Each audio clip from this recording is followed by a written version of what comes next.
Yeah, it's really exciting. Our homies. Pre-show. Uh, okay, we're in the pre-show now. We're officially on. Hey, everybody. This is where you can tell us, if we sound horrible, if you can hear us clearly, if we got to lower that volume, if Shaw's overtaking the podcast. I don't think that's the case. I hate how it's like kind of cold out, but not that cold. So like it's getting hot with this like sweatshirt thing on, but it's still not like warm out. Yeah, it's such a weird like stage we're in. It's like, yeah, it's warm out, and then it's like, oh no, shit, it's cold. I can't go out like this. I gotta wear something. Everyone, full disclosure, I am sleep deprived, so cut me a break today. I feel like that's like how we always are. Yeah. We're just gonna wait for people to get in. I feel like people like saw our faces bounced. They're like, wait, no, just kidding. Go back. It's like, wait, there's actual people in this? No, fuck, F that. Bye. Oh, is that the Ava background? I was like, that looks cool. Yeah, let's see. I like that. That looks nice. It's legit. Like I didn't know what to look for, so I defaulted to my phone background. Oh, that's cool. That's fun. That's your phone background? Yeah. I should show you my phone background. That could be that's our cute like. Let's see. Can I show it? There we go. Yeah, you can see it. Where'd mine go? I've had this since AX 2019 because I remember once being at the line to get in AX and like one guy saw my phone background. He was like, "Oh, I have the same one. That's so cool." I was like, "Yeah." Yeah, I know. Mine is still Act Age. Nice. Actage. I'm not sure what it's called, but I think it's Act Age. And then What said it's Actage, and it's like something with filmmaking. And I was like, what do you mean? How did I get that one wrong too? That's what I hate with pronunciation. Like you hear it in your head, but it's one of those things you don't hear being said out loud enough. Yeah. So when you say it, it's like, oh, okay. It's like everything in my life. That's like just everything. It's I think it's said one way, but no one says it out loud. So then I get it in my head. Yeah. Yeah, so that's my phone background, and it's kind of tragic because what happened with like the manga and like the writer is like the writer turned out to be a huge piece of shit and like almost I think he went to jail for a bit, but not long enough. And then like the series got canceled, but it was like really good, and it's like so hard to like even enjoy it now, just knowing everything. So I keep like wanting to change it, but I can't change it. It's also my Mal background, and I'm like. But the thing is, like, the artist didn't do anything wrong. Like, she's a gem. She's great. She's on a new series. So I'm like, okay, it's the art of the series. And that's one of the major, like, selling points of it. So I'm like, okay, I can still rep this in good faith, good conscience, because she's awesome. She did good stuff. But it's just so, I can't, it's like, it's died and I can't get over it. I've not moved on. It's tough. Like, you don't know what to do with those situations. Like, you got to separate the artist and the author. But in terms of phone backgrounds, I really don't update my phone backgrounds, enough. Yeah, I know what you mean. Yeah. So, we got more people in the squad. I feel like Twitter being down is like, it's been down on and off, right? It's hurting us. Yeah. It's been like, it's weird because like I logged into the Just Weebs Twitter and the feed was working, but my main Twitter feed on my main account has not been loading since 5 p.m. last night. So I can't see anything. It's like, I don't know what's going on. And I never thought I would care as much, but it's actually really bothering me. It's like, I need to know. And then no one knows. I need to know. It's like Made in Abyss. I need to know. We kind of got like a Made in Abyss happening this season. I don't know if that's an apt comparison, but. For what? For one of the shows we have this season. Oh. Well, we'll get into it. But before that, I think we have enough people on. I wanted to just highlight a few 3x3s that we got 2 weeks ago around the time we did our 3x3 showdown. And I just completely forgot and I didn't get a chance to show them. So this one was sent to us by Urban the Myth. So I just wanted to shout it out. I think he wrote like what these are. I recognize a few. I know his favorites so well that I can. Oh yeah, go for it. Out. Yeah, Urban the Myth is a friend, and we bonded over anime and Gakugarashi and 3x3s. So in the center is Gakugarashi. I think it's in order. I'm not sure, but that's definitely his number one. Top left is Kill la Kill. Then Girls Last Tour, Mind Game, Kaguya, like the Kaguya Hime, you know, the Ghibli film Kaguya, not Oh, Kaguya Hime, oh, that one. gotcha. It's not by Miyazaki. It's by Tabata. No, Tana. What's his name? What's his name? I just watched something of his. Yeah. Kaguya. There's only one Kaguya. Yeah, Kaguya Hime no Monogatari, The Tale of Princess Kaguya by Takahata. That's whoops. Then Gakugarashi, Hunter x Hunter, Shiki, K-On, and then Ava. I mean, these are pretty top tier already. End Top of Ava, tier. that's already top tier for me.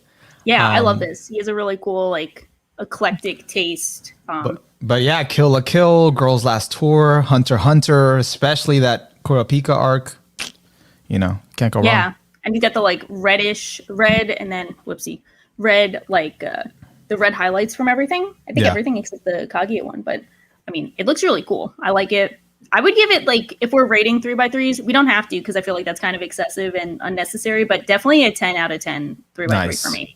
Nice. Very, very cohesive, very good, very Kino. We're gonna have to go into your 3x3 ratings at some point. We're gonna have to break down what Tier- each one means. tier list, You know, 3x3s, transcendent. so bad. 10 means a transcendent level. It emotionally resonates with you. Yeah, right. It's the 3x3 that just keeps giving, that you just keep thinking of. Exactly. I have had those, so It that's just not lives. far off. It lives rent free in your brain. Yeah. Second one that we got was actually a manga 3x3 because that's what they kind of had figured out. And this is from Sabo D Tage. I don't know how to pronounce it on Twitter. So if you happen to be listening, you can correct us in the chat. And I recognize a few of these that are Yeah. pretty much standouts. Like, and I don't know what order this is in, like from the middle or from the Yeah. left to right.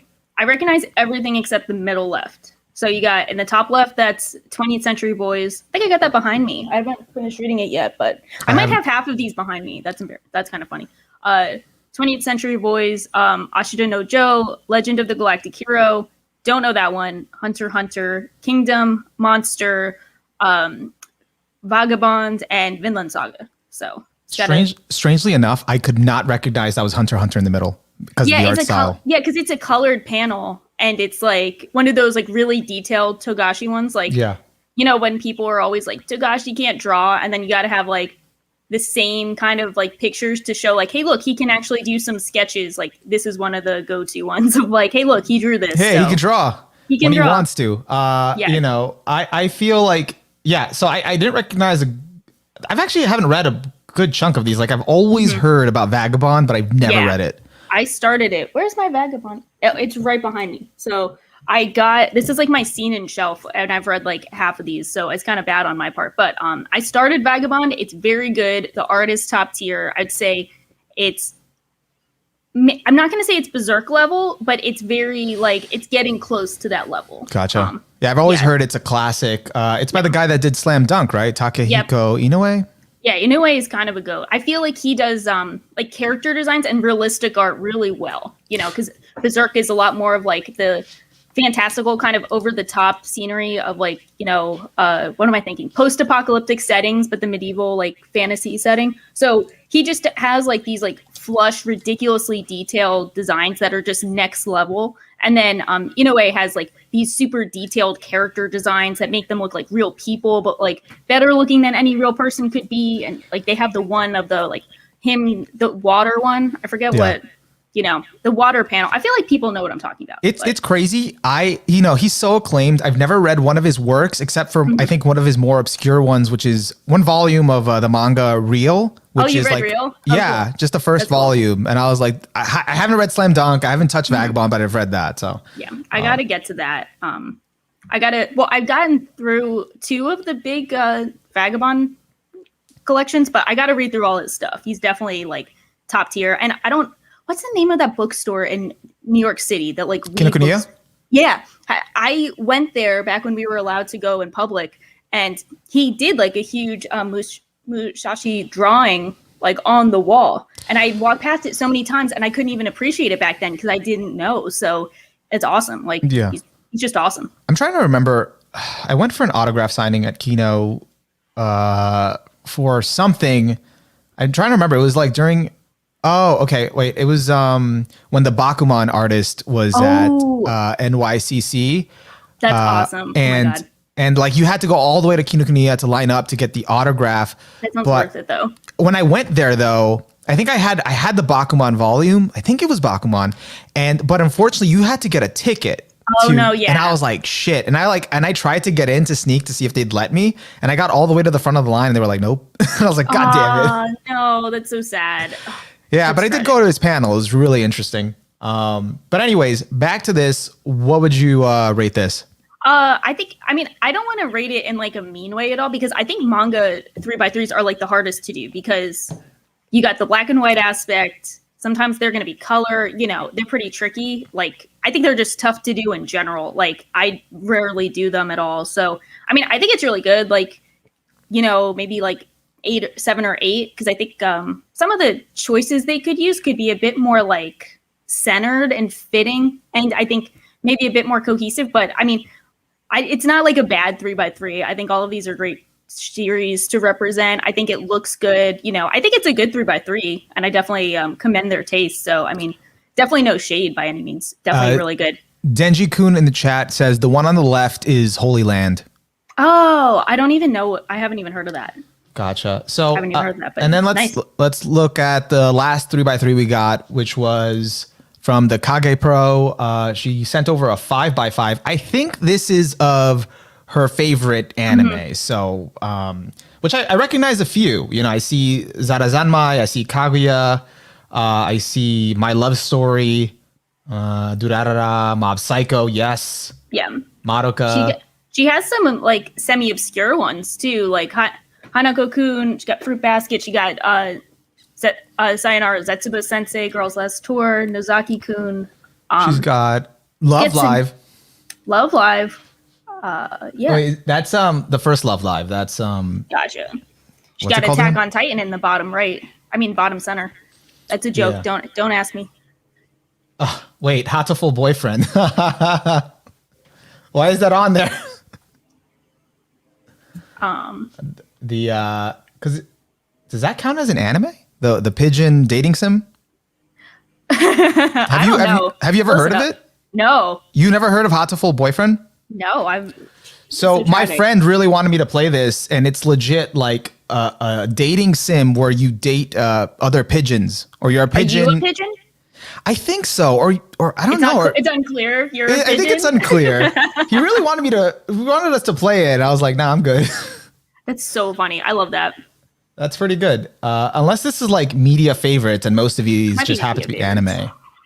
Because I see Danganronpa. That might be and I'm not sure if they like it for the video game or the anime, or they like the anime and proxy of the video game. Daya has clarified, no, you're a human dating pigeons. Oh my god, what? Okay, that's so funny. So you're gonna play it, right? We could do a let's play on Twitch if you want, but you got to join me. So just Weebs play. Just Weebs date pigeons. That's so funny. And if you guys want to see that, spam it in the chat. We'll arrange that. But what would you? Because we should probably get the show going. What would you rate this? I think it's very colorful. I like all the colors. Yeah, the color transition thing is something I saw from Hickey on Twitter, and then it became like kind of a big trend. So I'm a big fan of it. People have also taken the color scaling in different directions, and this is a bit different from the one I use. So I like the progression of like red, orange, yellow, green, blue, purple. Very on point, very colorful, and they have some obscure pics and the pigeon. So it's obviously an 11 out of 10 for the pigeon dating sim alone. Apparently, you're a human. According to Panic in the chat, you're a human girl in an all-bird school. So all-bird high school. Yeah, we're definitely playing this. Yeah, we got to play it just for the Forget the Among Us. We're human among all these pigeons. Who's the imposter here? Jesus. Gekkan Shoujo Nozaki Kino. Yes, it is. I love the opening for that. Yeah, that one's cool. I want a second season for that a lot. And I was a fan, but I wasn't like as big on it as like most people. Yeah. But that's one that like, why don't we have a sequel? It sold like on average 10K Blu-rays. So that's like more than breaking even. Give us the Blu-rays. Exactly. Give us the sequel. I mean, and the I Blu-ray. feel like there's a ton of anime that deserves sequels, but that's definitely one of them that should have a sequel Yeah. because it was very fun, at least. Yeah. Even if you didn't like love it, it was very fun. Exactly. So that about covers it for the 3x3s. We'll probably cover 3x3s again in the future. Maybe we'll tackle like manga Yeah. 3x3s or Send them something to else. us and we'll cover them pre or Yeah. post show. That'll be a thing. Yeah, that'll be a thing. We'll give you the anime mosaic queen will grace you with her rating. You know, she'll give you a critique. If they want it, I feel bad if they don't want it. Yeah, They if just you- wanted to share it, and then they're like, "I didn't want a rating. Like, Yeah. I didn't want your If opinions." If you don't want the rating, you just want to get it highlighted. Just specify. I don't want to be on Shaw Digest, please. Like, Oh I my don't. god, can you imagine? That was so funny. All right, so I think we should get into it without Just get right into it. further ado. You guys ready? You guys ready? I think there's like a 15-second delay, so they can't tell me I'm ready. Yeah, if we're ready. I kind of hate the delays when we want to be like, well, "How are you guys feeling? Let's wait." Like, I have to keep reminding myself that there is a delay, and it's like, oh, why isn't anyone saying anything? It's like, bro, they haven't heard you. There's 15 seconds. Yeah. Like, oh, that's right. They're not. They don't know. All right, so we're gonna start this up. 3, 2, 1.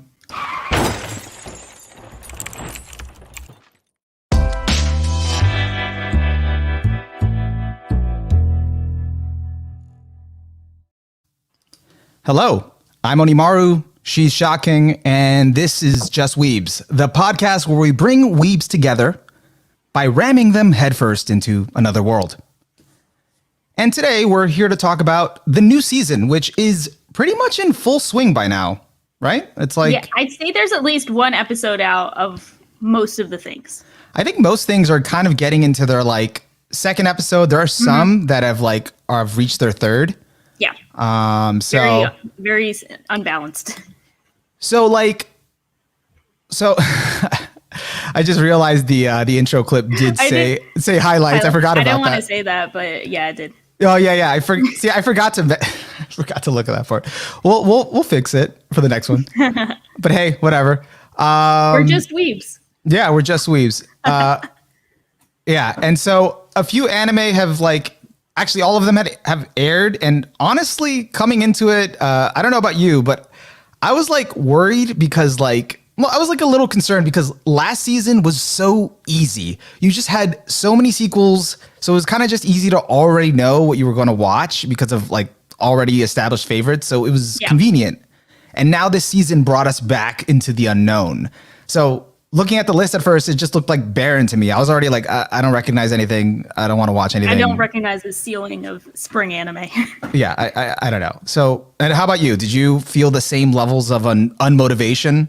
I was still caught up with I was still hung up on not being caught up with last season's anime. So I'm like, oh wait, it's spring? Like, what do you mean? So whenever I finally got around to looking at it, I was in the same boat of like, I don't care about any of this. But when I actually checked out the shows, I was like, we have a very diverse, interesting group of series on display here. So I was really excited, actually. Like, expectations, the bar is low, but now, like, I'm kind of down. I think there's a lot of cool stuff.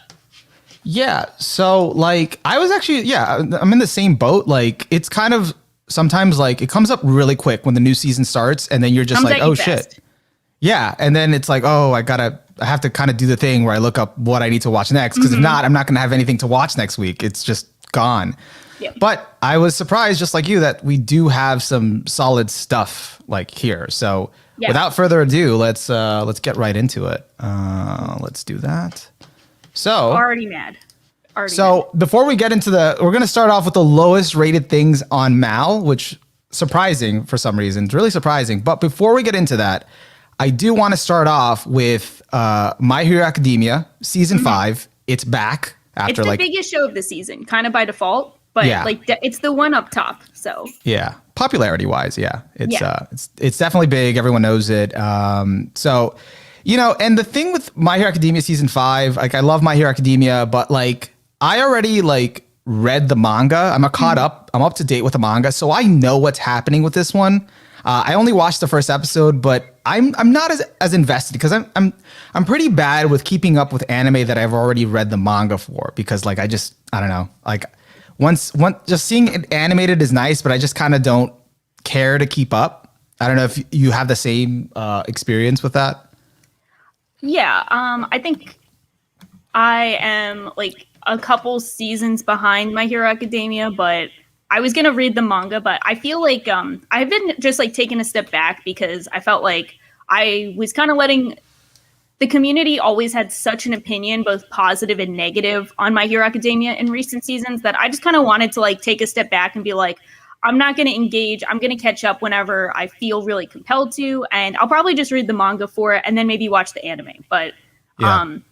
I don't know. I think we're at an interesting point where it sounds like the anime is just kind of underwhelming a lot of people, and either it's production wise or just like the arcs maybe, or like, you know, I know some of the arcs are like less engaging. A lot of the training, like school ones, people aren't as into. And I think it can be kind of tough if like, you know, they're going to take up half the season and they're not as engaging. So like, that's at least what I've heard from people. I can't speak for myself. I'm still back in like second half of season 4. Okay, yeah, and like second half, like the end of season 4 was a huge high point. You know, it was really good. So, and I purposely after season 4 ended, I tried so hard to avoid reading the manga, but I was just like, screw it, I want to know what happens. Yeah, and that's why, because I was pretty much anime only since like season 2 onward. But then I went back into the manga, I caught up, and it does get real hype with the next arcs after this one. So this arc that's currently being animated, I didn't have a problem with it. I enjoy the school stuff. I enjoy like the characters sort of developing and kind of honing in on their techniques and training and kind of proving themselves to each other. But then like I found out the reception to this arc, even in the manga, like most people didn't like it. They hated it. They found it boring. They don't care for the school stuff. So I was like, oh, okay, well, you know, if I had to compare it to the arcs after this one, yeah, this does feel like an obstacle, or like the kind of like the hump you have to get over before you get to like really, really amazing, like Kino hype as hell arcs. So I could see like that's unmotivating, but you know, I don't think it's a bad arc. I don't know. I don't have too many criticisms about it. But I can kind of see like how even I can see it in my own investment where I'm not as hyped to just check out the subsequent episodes because I know there's no like super hype fight. So it's like, whatever.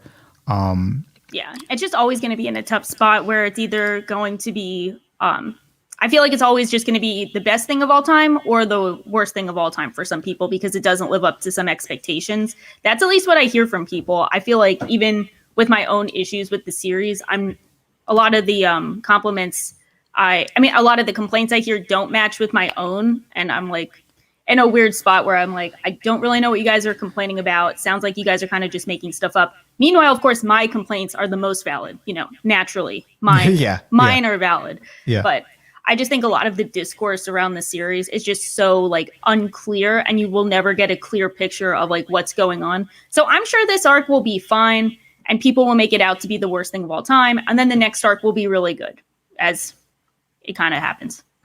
Yeah. You know, and I feel like I try to understand what's the whole like criticism behind it, you know, because I don't really have, again, much of an issue with it. But I think, you know, it doesn't help that Horikoshi's art in the manga is so on point. Like if you go to read the manga, it looks so good art wise. So it's definitely an easy transition from going to the anime to the manga. Yeah. I see you're trying to fix your mics there. Yep, because apparently I'm still echoing. Let's try something. Yeah, I don't know if that's why that's happening. Maybe let's see. That's weird. For the audio listeners, technical difficulties. We're echoing here. Is this better? Let us know in the chat. We're gonna keep going, but keep moving forward. Yeah, so this arc isn't too bad, but I don't have much else to say about it. You know, catch up at your own leisure. You'll probably be more motivated when you start seeing like shit has really gone down, and maybe season 6. Yeah, I mean, we'll see. We'll have to see. Am I good? No. Yeah, people say you sound good now, so. Okay, thank you, chat. Thank you for bearing with us. All right. So getting back into it. So that's all I have to say about My Hero Academia season 5. I'm kind of like, maybe I'll keep up, maybe I won't. But again, I know what happens.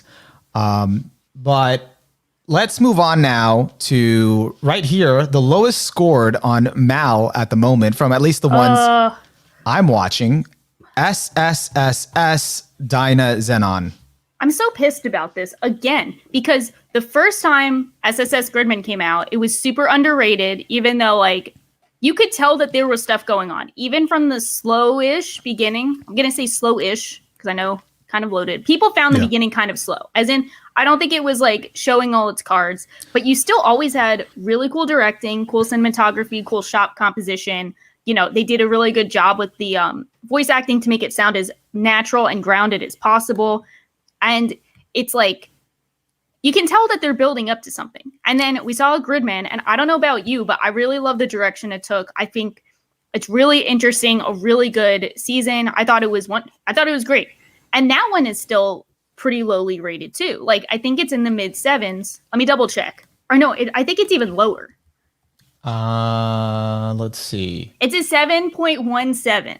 That's crazy. Are you kidding me? I hate Mal. What's wrong with you guys? But I can kind of see it because when I first watched Gridman, like again, you didn't feel like you knew where it was going. It definitely does have a slow start. I would say like it's not even the first 3 episodes. It's the first 5 episodes of Gridman, which is tough for people to wrap their heads around and, you know, not get like, hey, why is everyone so obsessed with the show? What's all the hype around it? But it definitely had like some phenomenal direction. One of the things that I really liked that stood out to me about Gridman, and I don't know if you felt this way too, is a lot of the dialogue, the way the characters talked felt very natural, very casual, which is not something you really hear too much in anime with the way they talk.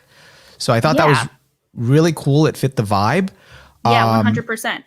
I don't feel like by the end of Gridman, I did like its ending. I did appreciate it. I liked what basically Gridman was dealing with was escapism. Yeah. So I thought it was a really clever way to tackle it once it did reveal all its cards.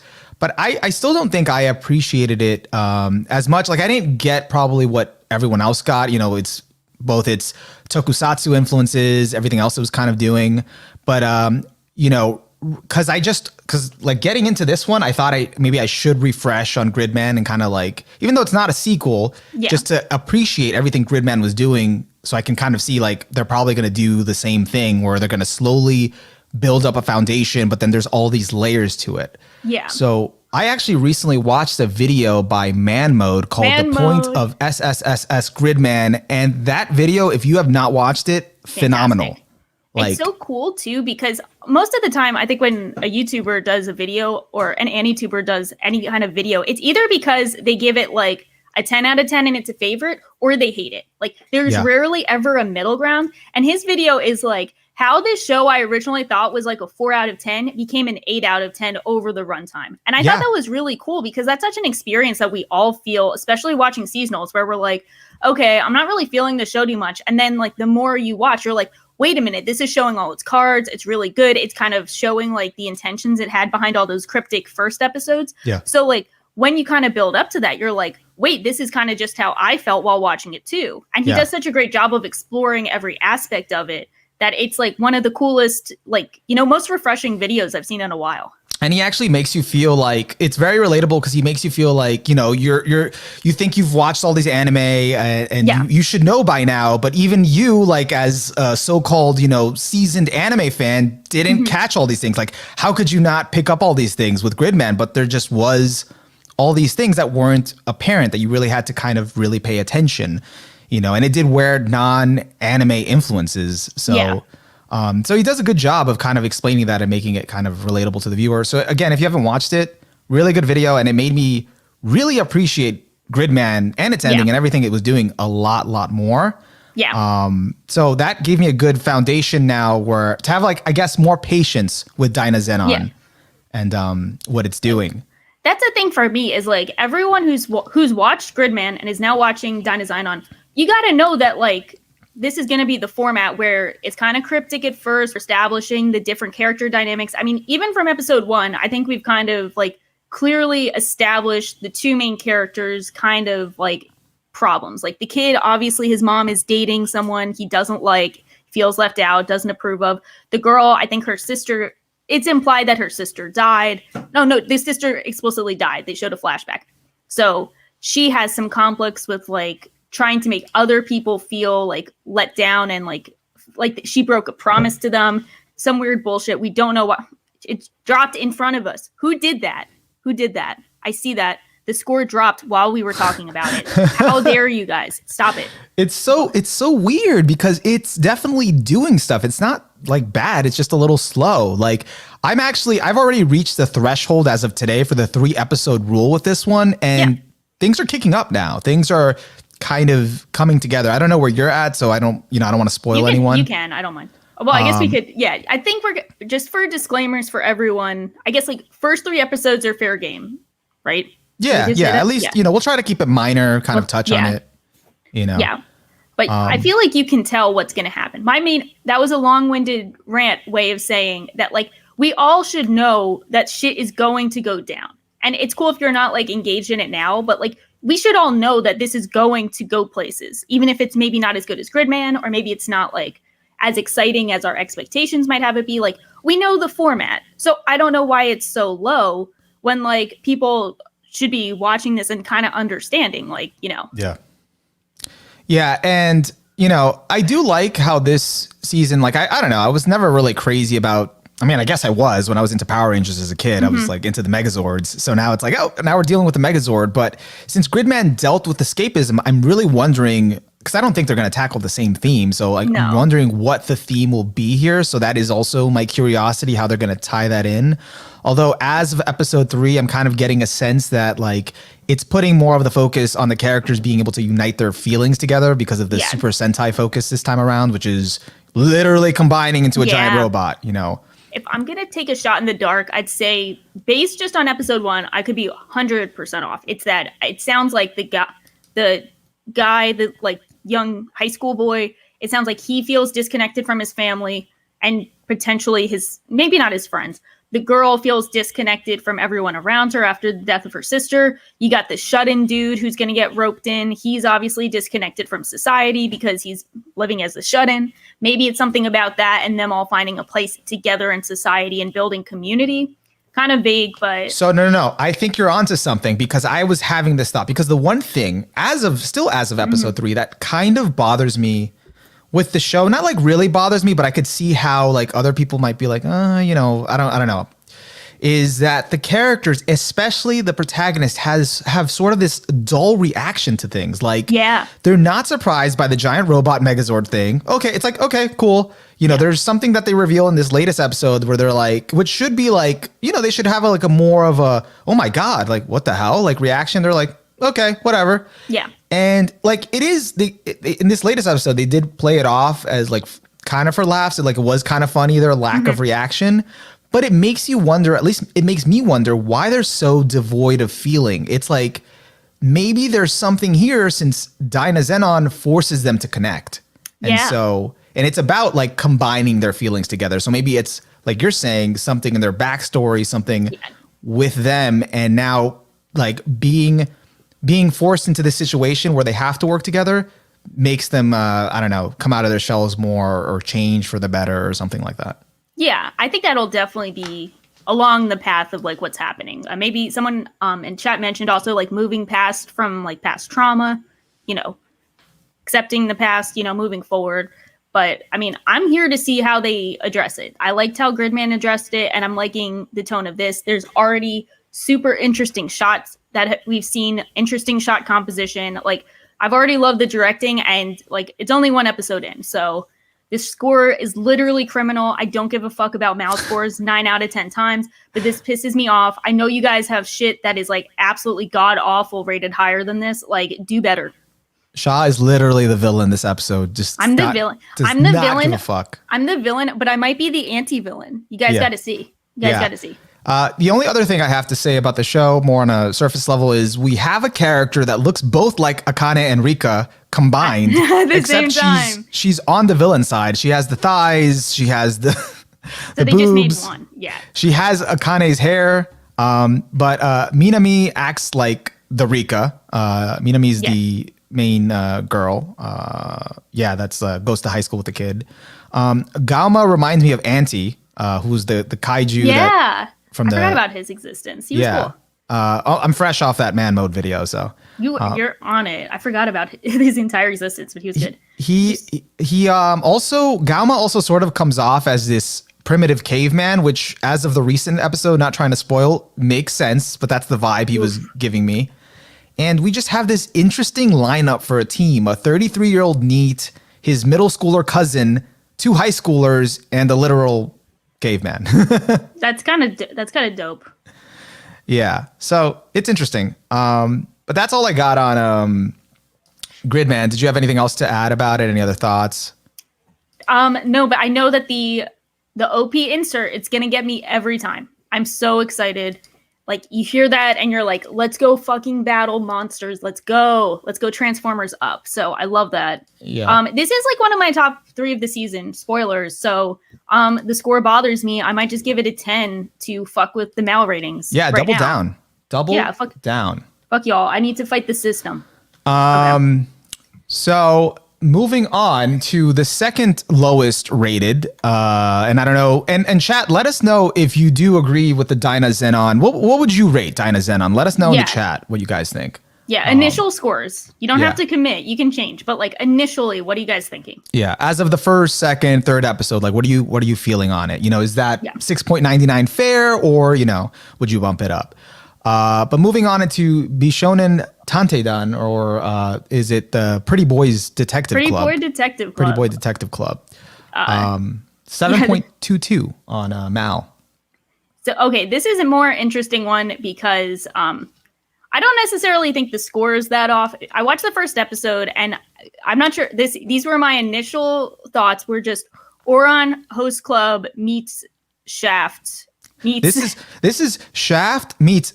No, Shaft, Akiyuki Shimbo, Nishio Ishin bring you Oran High School Host Club. And the thing is, it's not just because it's a girl with a club full of pretty boys, but because the main girl is voiced by Maya Sakamoto, who voices Haruhi in Oran Host Club.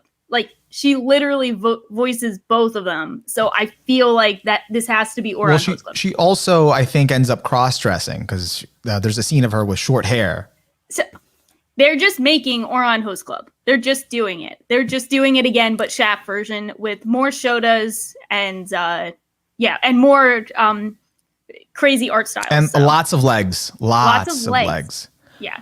I described it to a friend as sober bakemonogatari, and she remarked that I did not make it sound good. I made it sound like a downgrade. Well, and all I meant was that it's not as rapid fire and in your face. Mm-hmm. Like, you could definitely feel like this is like bakemonogatari, but not like something flashing at you every 2 seconds. Yeah.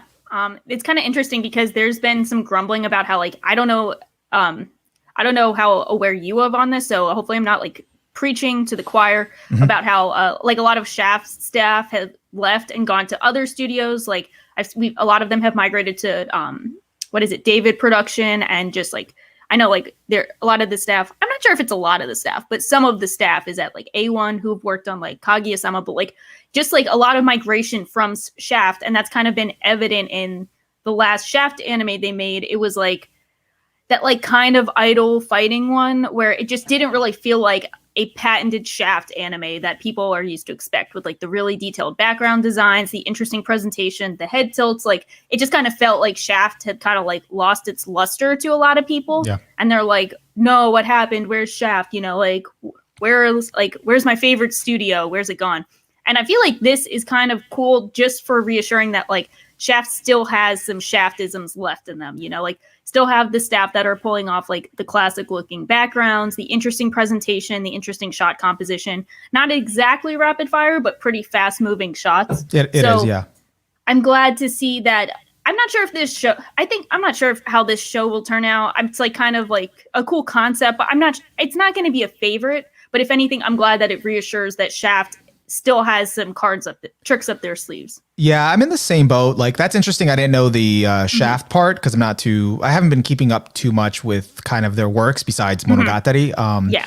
But like, I'm in the same boat. Like, this story, it just doesn't feel like my cup of tea. I'm not too interested, but to its credit, I would watch it for, its art style alone. It's just so visual, so much visual eye candy. And even the main girl's pretty eyes. Like, anime is known for having really nice eyes, but I can literally see a starry sky in this girl's eyes. They went crazy on it. Like, just some of the shots I took, I was like, damn, they like really snapped with this. They changed the art style halfway through to do the flashback. That was like that classic kind of Madoka Witch Labyrinth look. Just like classic Shaft pulling out all of their tricks. And I was like, you know what? I'm here for it. Let's go. Yeah. So again, I might stick around for another episode or two.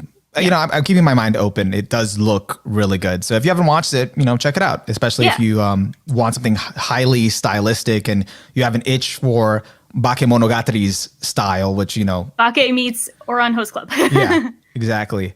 And then moving on to the next one, which funny story. So okay. At the villain comes out. Okay. I'm done. 7.36. The English title for this one is I Killed Slimes for 300 years and maxed out my level.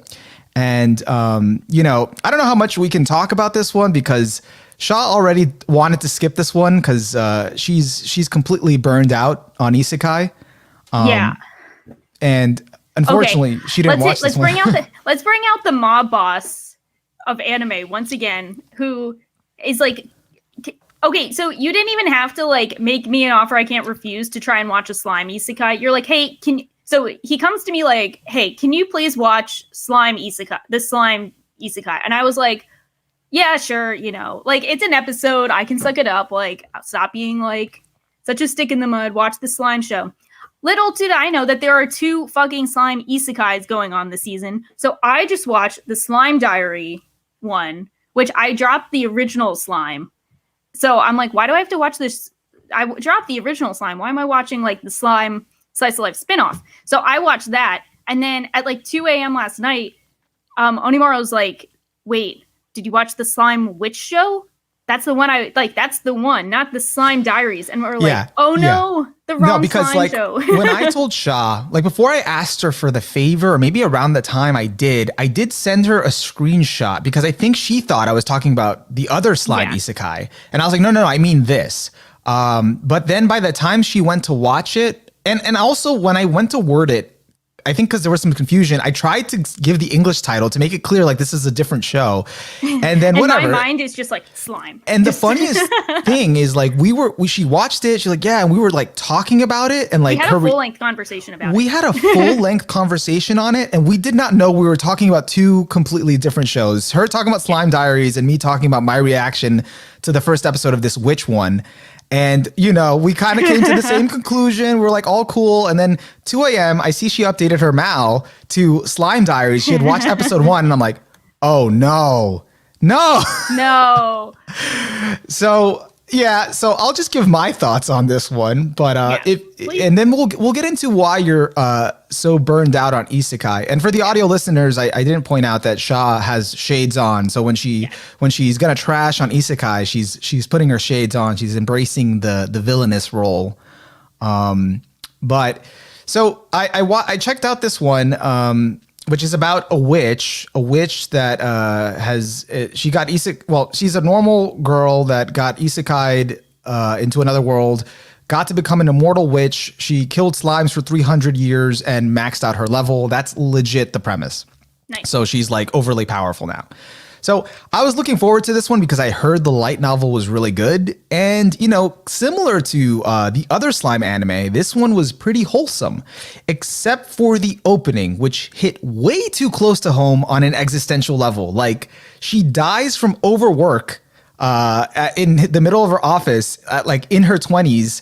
And gets sent to like she's meeting like God, and God gives her the opportunity to live out her life in another world. But she remarks about how you kind of died in your 20s. Like, so she's like, basically I lived and died for my job. It's like, yeah, But hey, I'll give you the opportunity to live out your dream life from beginning to end with whatever you want, because I have a preference for girls. So she lets her, she's like, hey, can I just become immortal and a witch? And yep, she becomes immortal. That's probably why Moz likes it so much. I saw the Witch Hat and I was like, Moz is going to love this show, Witch Hat season for him, because he loves witch hats. Yeah, no, the witch hat is great. She's on that Megumi from Konosuba tier. She joins the ranks of Elena. And who's the other witch with the big hat? I don't know.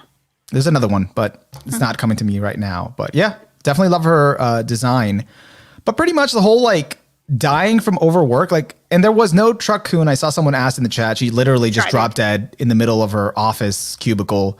And dying from overwork is such a prevalent problem in Japan that I found that beginning, even though the rest of the show was just wholesome and lighthearted, it just, the beginning was so morbid. Yeah. Like it took me out for a second. I'm like, is the show trying to call isekai fans out? Like what is the purpose? Probably just trying to call Japan out. Like sort of at the same time. Yeah. Because so I don't know. So with the main heroine being immortal and pretty much leading like a leisurely life, I was trying to see what would be the draw of the show. Like, is she bored now after 300 years and wants to do something different? Nope. She's totally fine with her life. She's now too powerful that now all these different types of characters are flocking to her and showing up. So it does feel similar to OG or the other slime isekai in a way with its leisurely pace, but here what I think, I've only watched one episode, and I think what it's going to be is like, you know, she meets one like character that's a dragon, she defeats her, and now the dragon like wants to be her pupil and like makes her, like, she ends up accidentally breaking her house and now offers to make her a new house. So now she has this huge house, and I think it's going to be like all these other characters are going to flock to her or somehow end up living with her, and it's going to be more of this like leisurely found family type of show, similar to Kobayashi's Dragon Maid, I guess. Mm-hmm. Yeah. I guess that's what it's going for. But yeah, I could see that. But for me, I'm like, I don't know. I don't know if like it's nice, but I don't know if it's compelling enough for me to keep sticking around watching it. I know it's kind of weird for me to say that, considering like I really enjoy the other slime isekai, which is also very leisurely paced, and I watched the second season last season. But like, what is your problem with isekai? Okay, so I feel like the best way to describe it is like me and isekai have amicably broken up. I think we're just like, we have come to terms with each other that we're better. Were you guys ever together? Were you guys ever together? I did. We were together. I would watch the isekais. No, I have sunglasses.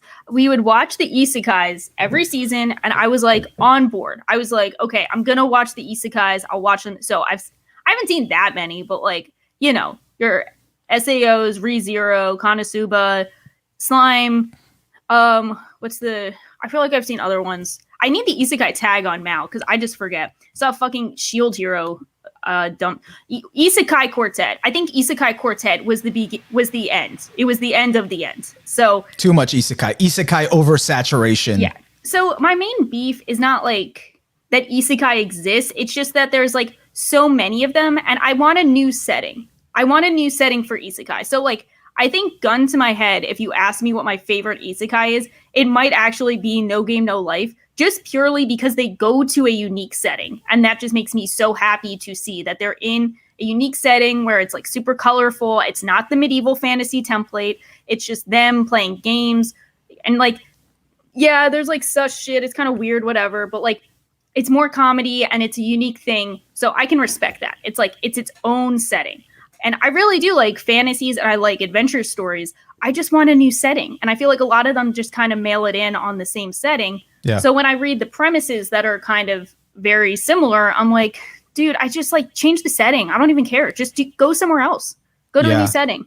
So, I mean, I don't know. I don't want to make some like all isekais are the same or all isekais are bad because they're not true. I'm just personally tired of it because of so much oversaturation and the way that, and admittedly, they're not all the same. They do have different nuances to them, you know? Yeah. Shield Hero is not the same as ReZero. Shield Hero is not the same as Slime. Slime is not the same as Konosuba. Like, there's a lot of differences to a bunch of them. So like no actual shade. It's just it's not giving me what I would want from an adventure fantasy. So I'm like stepping back. And I do kind of resent that there's like so many of them made. Like I don't resent it. I'm just like, I want the new trend. That's what I want. I want the new trend. Even just get us like battle harems back. Do it again. I'm down with that. Just, I want a new trend to pop up so we could see, I don't know what else is out there to get oversaturated. So that's where I'm at. It's nothing personal. I just want something new from it. And we just haven't really gotten it. So the best thing I can do is just not watch them, not support the endless isekai, saturation. So it's the only thing I can do is just step back and not watch them because I know that I'm just not going to enjoy them. We've come to terms with each other. So we've amicably split up. We'll revisit this again sometime. But going back 5 minutes in the chat, yes, Roxy from Mushoku Tensei. That's who I was thinking of. Yeah. She's awesome. And that was Maz that said that. So thank you. But so is that the same reason you dropped the first Slime Isekai, or is it because like the most criticism I hear of that one is people think it's boring?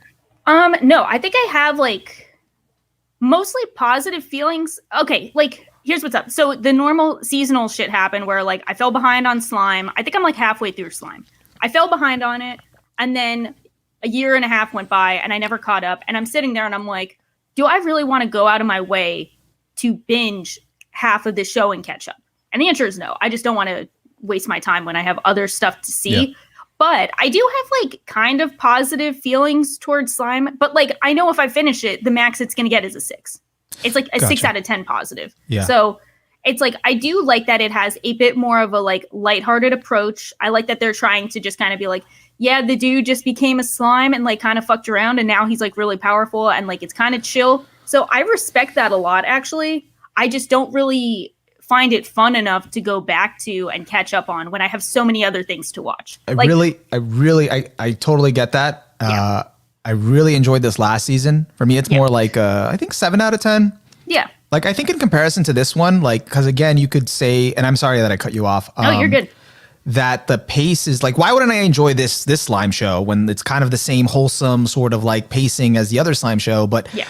I think the difference here, and I was trying to think about this, is that with the other slime show, with Rimuru, it's like he's trying to build a utopia and foster like ties among different races, species, and people. And it's just like that part is so interesting for me. And that's the part like, besides it being wholesome, that I like really latch onto, where I don't see myself having that here. So with that, I don't know if I'll really stick with that one. Yeah. This is a good point that I saw from the Pixel Penguin. What a cute name. It's another criticism I think is reasonable for isekai is there's usually a lack of tension without a strong overarching goal. I do kind of see that, I think that's like a fair point to say, like, a lot of times it does kind of feel like they're just like moseying along arc to arc. Whereas I think something that made the original SAO so powerful was, that like there was such a clear-cut goal for SAO, like get out of the video game, get to floor 100, like that helped push it along and is part of the reason I think it's so popular. But even with something like ReZero, which is pretty like high-paced, intention-oriented, like there's no, at least to me, there's no like clear-cut goal from the start. It's just kind of like, what the fuck happened? Why am I here? Time to survive kind of thing, Yeah. So, I mean, I don't know if this is like my biggest criticism with isekai, since mostly it's just like the setting and kind of standard setup that I don't find engaging that much. But it's I don't know. It's so weird because it's like I drop Slime, but it really is just me sitting here being like, okay, I haven't even watched Legends of the Galactic Heroes. How can I waste my time on Slime? Yeah. Nothing against Slime. That makes sense. Like, and I think the last point on that's a good one, because recently when I completed my Mal arc and finished listing all my completed anime, one of my regrets, like looking at everything that I had completed, was like I had a ton of anime that I watched that I barely even remember that I spent time on, and I could have been watching like, I don't know, something that because now I have a huge list of all these classics that I never touched, and I'm like, I could have spent my time watching those. You know. And that's where I'm at. I have all these, like, no offense to these shows I watch, all these worthless seasonals that, like, I mean, they were fine when I watched them. Some of them not fine when I watched them. Some of them were like train wrecks from beginning to end, but I still watched them to have an opinion on them. And I'm like, damn, there's like 12 of these. That's like kind of getting close to Legend of the Galactic Heroes. I could have just watched that. And even if I turn out to not be like a mega fan of Legend of the Galactic Heroes, at least I could say I watched that, you know, like that's an opinion I would value from myself more than like, hey, so what did you think of like that one show about the girls on the boat that like didn't get a season 2? Like that kind of shit. Like no one cares, including myself. I don't even care. Yeah. All right. Yeah. Worthless seasonals. Take the shades off. We need to move on. Yeah. I do kind of like the look, but it's kind of tough to focus. Yeah, no, and I definitely agree with that. I don't want to age myself here, but as I've gotten older, I've realized like, man, time is so valuable. I'd rather be more selective and spending it on stuff that does bring value to me. So 100%. But speaking of shows that I think might be bringing a lot of value this season, and we're skipping My Hero Academia here because we already talked about it, is 86 or 86 or 86, 86, whichever. How many episodes are out of 86?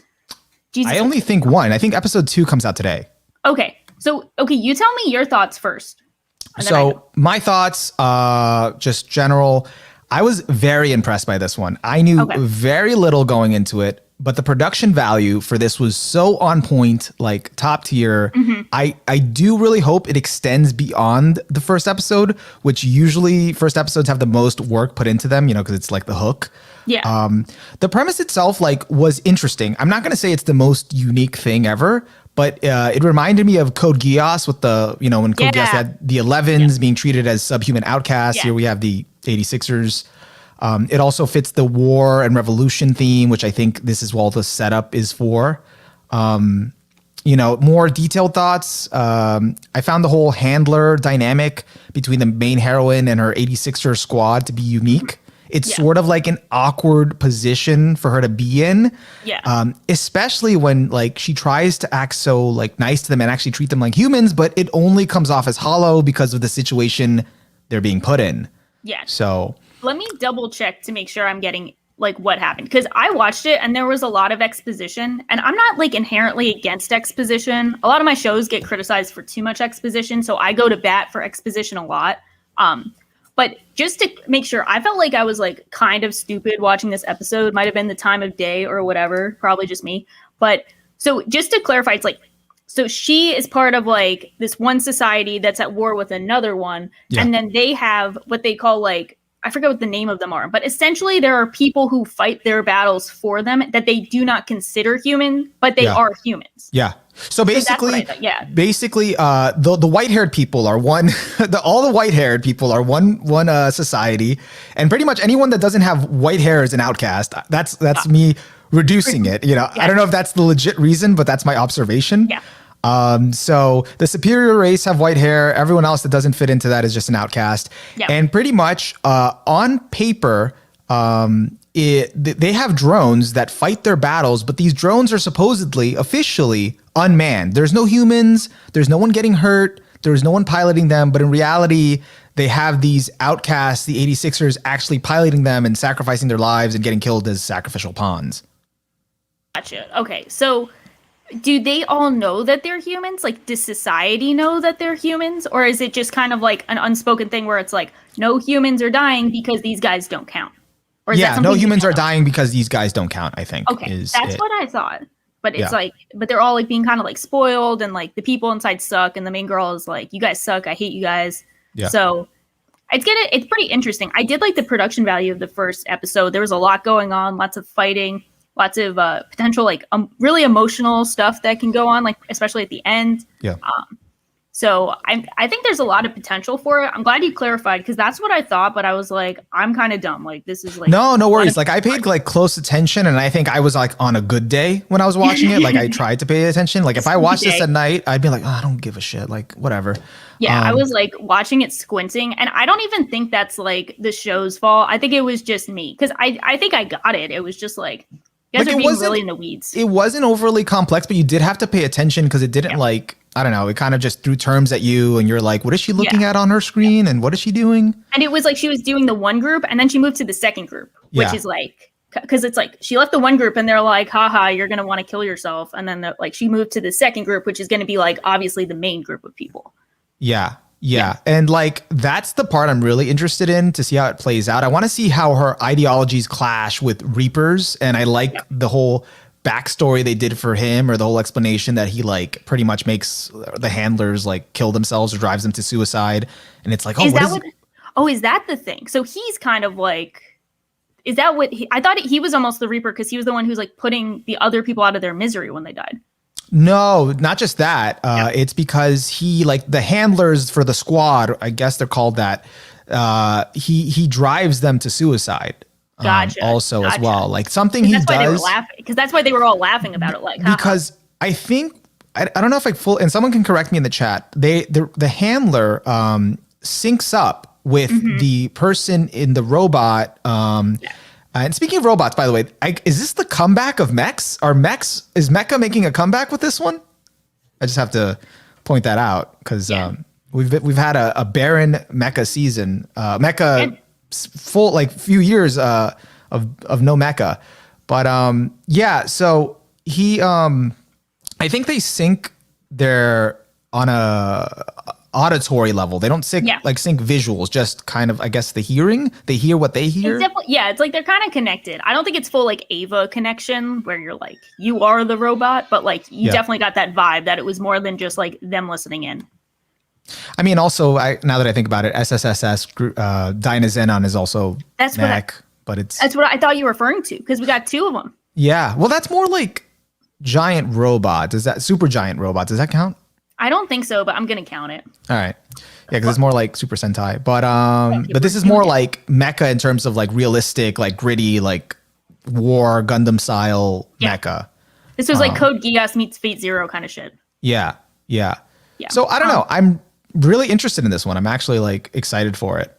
Me too. Maz said that their society is blissfully unaware of the war as propaganda is constantly posted celebrating the bloodless war. Okay, so a lot of them outside the army don't know that it's a war. Okay, that makes it even more interesting. Gotcha. Okay.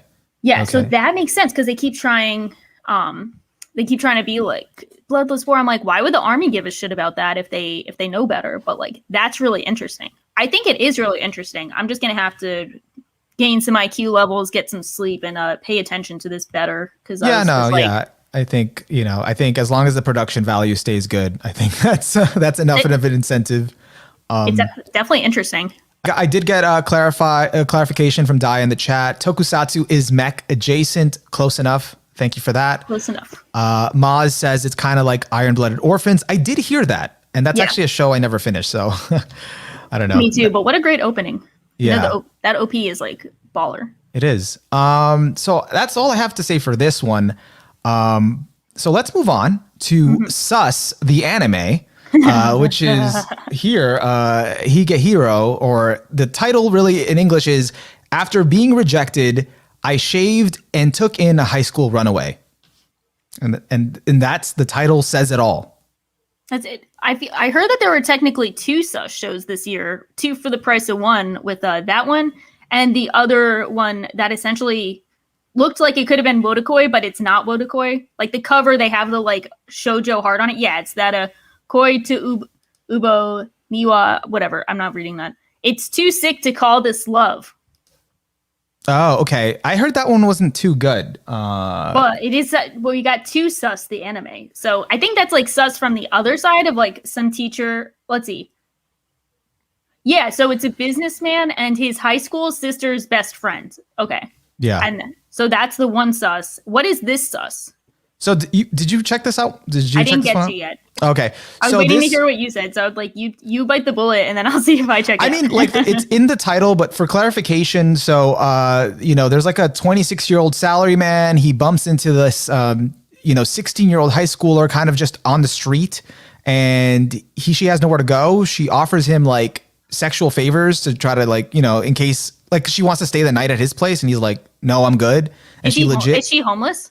Yeah. She's okay. Because she ran away from home. Her home is in Hokkaido, and she's like ran away from home like 2 years ago or 1 year. She's been on the street, or I think for past year, and she's just been like hopping around for whoever like takes her in. But like she already expects to have to put out in order to be able to like stay at But he's wholesome. He's like, you can stay and you don't have to. Yes. And she legit really tries to, she lays it on thick trying to seduce him. And he's like, no, we're good. You can stay. I want you to live a normal life and just, behave and whatever. Yeah. So, but going into it and with the title, normally with a premise like this, a high schooler, because now she's living with him, and that's where it really starts off. He's sort of taking care of her, and it's this parental dynamic sort of. Mm-hmm. But with the premise, at first you'd be weary of watching it and pretty much come to the usual moral quandary that comes with watching anime like this. However, this one surprisingly handled the subject matter in a pretty harmless way, since he rejected her advances. And it was, sort of endearing. Granted, if it manages to stay away from the two leads falling in love with each other, later on in the anime. They're totally going to do that, though. I know. So I don't They're gonna fall in love, though. That's why we watch it, right? I don't see any other way it's gonna go. So I don't know. Maybe they can age her up, because I this has so much potential for so many misunderstandings. Because he's already in a risky situation, even though he's not doing anything to her. Just the fact that she's not family, she's living with him. So it's sweet, but I don't know how many episodes it could either go with this setup before it becomes either monotonous or she's forced to move out, I've watched 2 episodes. As of the second episode, it's still pretty platonic, although there's some chemistry there. But it does seem like it also has potential to be a harem. So, there's another girl at work that's interested in him. When you turn down the girl at work with a kind of normal life just because of this random homeless chick you met who might be interesting but is also underage, yeah, it's gonna happen. That's the tough one. And also I think it's funny because at work they've all the girls have talked and they've noticed oh, he's shaven now, I love how that's such a big thing. That was a turning point in his life. Yeah, his shirts are ironed. He definitely has a girlfriend. So now everyone's you have a girlfriend, Yeah. Because at the start, he was actually, right before he met this girl, he was rejected by the girl that he is in love with at work, who's also his boss. She rejects him flat out. Sorry, is the other office girl the boss? Or is it just another chick who's so far there's been 2 office girls introduced. So the first one is his boss. And she's the one that rejects him. And there's a second one that he kind of helps out late at night at work to get her work done. And she's also questioning him because she's heard the rumors about him having a girlfriend, and he says he doesn't, and she's interested in him. So that's it. But his boss is pretty toxic because she takes him out for dinner again, even though she rejected him, to make sure he doesn't have a girlfriend. Because I think she just likes, to know that the men she rejected didn't suddenly move on. Oh, she's the mammy. What's a mammy from that Rent a Girlfriend? Yeah, mommy. Yeah, mommy. Yeah. She's her, where she's I won't have you, but no one else can. Yeah, that one. Gotta love that. Yeah. So I don't know. Yeah. And then besides that, so I don't know. It's pretty funny because it's just they're all in the office have just noticed his change in clothing and just that he's shaven now. It's oh no, he has to have a girlfriend. And he's no, I don't. I'm still in love with you. And the boss is okay, cool. Just making sure. Just checking. The answer's still no, but just checking. Thanks for the heads up. Yeah. So, I guess, I think it's pretty sweet. It handled the subject matter, not in a sleazy way, don't know where it's going to go. I don't know if I'm going to stick with it. I might give it another episode, but that's kind of where I'm at with it. Interesting. And, but I think it's pretty much what you're saying. I don't see it going any other way. What else would, why else would she be there? Yeah. We've been down this path before. It's very touching. If he's able to kind of get her to lead a normal life and kind of, stuff like that. And maybe she makes him a better person. She cooks some meals at home. She does some of the laundry or something. And he he just recently in the second episode got her a cell phone so he can make sure she's okay and whatever. So I'm it's sweet, so that's my thoughts on it. What's really a crime is that, and no offense to anyone else, but this is higher rated than 86 and SSS Dynazenon. This is the third most popular show of the season. Is it? After My Hero Academia, that bullying show that I don't care about, it's this show. So these are the top three. It's above To Your Eternity as well. And just looking at it by how many people are watching, so that's probably more offensive even than the score. Is that this is like third most popular somehow. I shouldn't be surprised, At this point, popularity doesn't always, sometimes they align. Sometimes popularity does, the quality does align, but this time, I don't know. I remember when Citrus was like the third or fourth highest show of that season, and that was like a train wreck. So yeah, no, I had to drop that one. That was just like. Oh, you didn't finish it? Oh, you No. probably missed the potential blackmailing prostitution arc. I don't know. I got to episode 6 or 7 and I was like, I don't like the characters in this. I don't care for the story. They're toxic. I'm done. You didn't like the CGI backgrounds? That didn't keep you going? I don't remember. I think I blotted it out. Yeah, I'm sad you missed the prostitution arc. Well, not really prostitution arc, but like kind of, yeah, close enough. You're not selling it to me. You know what? It's funny because a friend of mine was trying to convince me to finish Al Noah Zero, which I literally only have 2 episodes left on. She was also trying to convince me to finish Guilty Crown, which I feel like I have like 5 episodes left on. And I'm just like, nope, not doing it. Sorry. I think that's fair. I mean, I would finish both of those shows before Citrus. You could at least have those are worth having an opinion on more than Citrus. I mean, if all of you really understand, if all of you in the chat, give me an ultimatum, watch Citrus or finish these other 2, I will gladly finish the other 2. You just give him a challenge. That would be funny. Yeah. I watch it 1 out of 10 that you've given, and you watch one of my 1 out of 10. That'd be fun. Let's do that. Fun. I got a few. That would be fun. The 1 out of 10 showdown. Yeah. Oh, that sounds good. Like, it sounds horrible, but it sounds good at the same time. The 1 out of 10 showdown. We can call it the Battle of the Garbage Dump, just like in Haikyuu. And we can use that screenshot they have of like Battle of the Garbage Dump, huh? That's too good. We have to do it. You're Nekuma, I'm Karasuno. I like it. Yeah. It would be so funny. I'm so excited. It was funny because on Mal, during the April Fools, they gave me how they gave everyone an animal picture? Yeah. I had a crow. So I was like, yes. That's it. Okay, we're set. Like we got our teams down. This Done. Is awesome. All right. That'll be for we'll set that up. We'll arrange that if you guys are interested in seeing that. It'll be definitely a garbage fire. Good to actually call it Battle of the Garbage Dump. That was so funny. And someone in the chat says, if someone has seen Citrus and not bloom into you, that should be a crime. I agree. That is a crime. I agree. Oh, wait, that's what's wrong with the world, is that Citrus was the third most popular show of its season, and people have still not seen Bloom Into You. That is actually unacceptable. Bloom Into You, so good. Bloom Into You is great. I love Bloom Into You. Like, it really, really handles relationships like really well, very nuanced. Yeah. Let's move on to one of my most anticipated anime. I think it's the case for most people, I think, is Nomad Megalobox 2. I have a funny aside, but if this is acceptable time for a funny mini story. It's okay. My transitions are like so choppy, so it's all good. No, that was good. Okay. So my fiance's best friend is kind of a weeb, and before my fiance was like forced into watching anime with me during COVID, it's like I would like sometimes talk with his best friend and like compare notes over shows and stuff.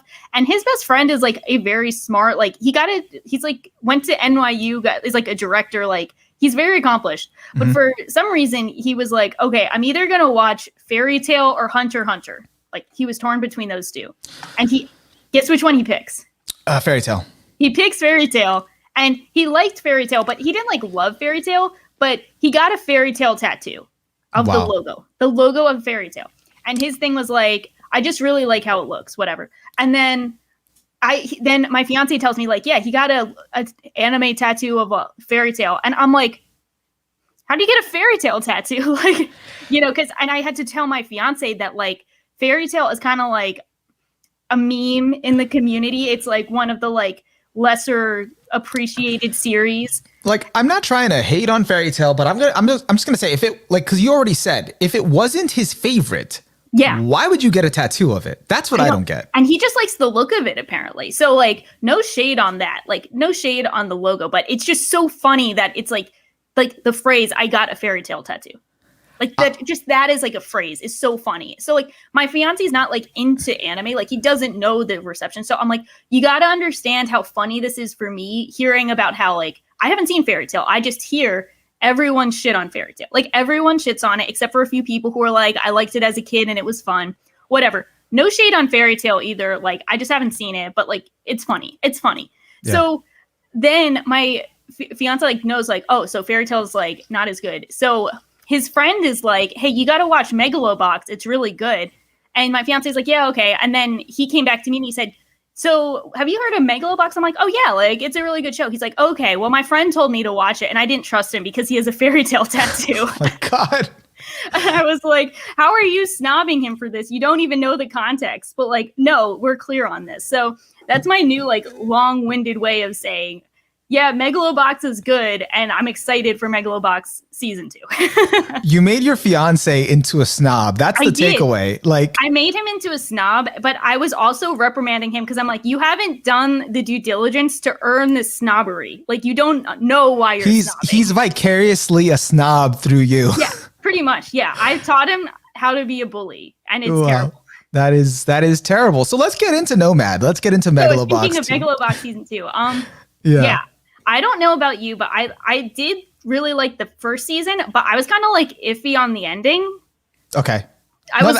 That's totally fair. I loved the first season. It's not like a favorite, but it was, I really enjoyed the first season. I enjoyed the themes and everything. I can see why people were down on the ending because they pretty much skipped the final fight. It wasn't even that. It was just so like weirdly resolved at the end. It almost felt like a happy ending. Which I didn't feel was like fitting. I'm not against them skipping the final match. I think that's a cool artistic decision. Sorry, I cut you off. No, you're good. No, mine is it's less of like they skip the final fight because I'm cool with that for artistic reasons. I just didn't get like the happy tone at the end. I thought it was just kind of weird. So that's why it left me with this weird feeling at the end of like, what was the ending for that? I mean, like most of the complaints I've heard is skipping the final fight, but similar to you, I was cool with it for artistic reasons. I thought it made sense. Yeah. But, I guess like what it was building up to, like I didn't mind the happy ending, but I guess from what it was building up to, it made it seem like Joe was going to die or like something like more like either of them would die. Tragic. Yeah. Like, or what's his, or it set it up as Yuri, that's his name, right? That he was going to die. That's what I was getting. Like, that's the whole vibe I got from the whole season. It was like, living in poverty. Everything was tough. Like, you were under the impression that people were going to get hurt. They were going to die, that there would be like some kind of like tragedy at the end. So when they had this like weird happy ending of like nothing felt like conclusive and they were just kind of happy about stuff, I was just like, I don't understand. Like, I'm not vibing with it. I don't get it. So that kind of left a sour taste in my mouth. That kind of eclipsed the fact that I enjoyed so much of the first season. I love the aesthetic choice of them like essentially making it. I think they make it in 1080p, but then they scale it down so it kind of looks like it's made it older. I said that really stupidly, but like there's an actual I get it. Yeah. I don't know. I'm very torn on that because it's like it just sucks that you can't ever get the 1080p version. Like they should have had both options for like the Blu-ray that you can watch it in the 1080p. The 1080p cut?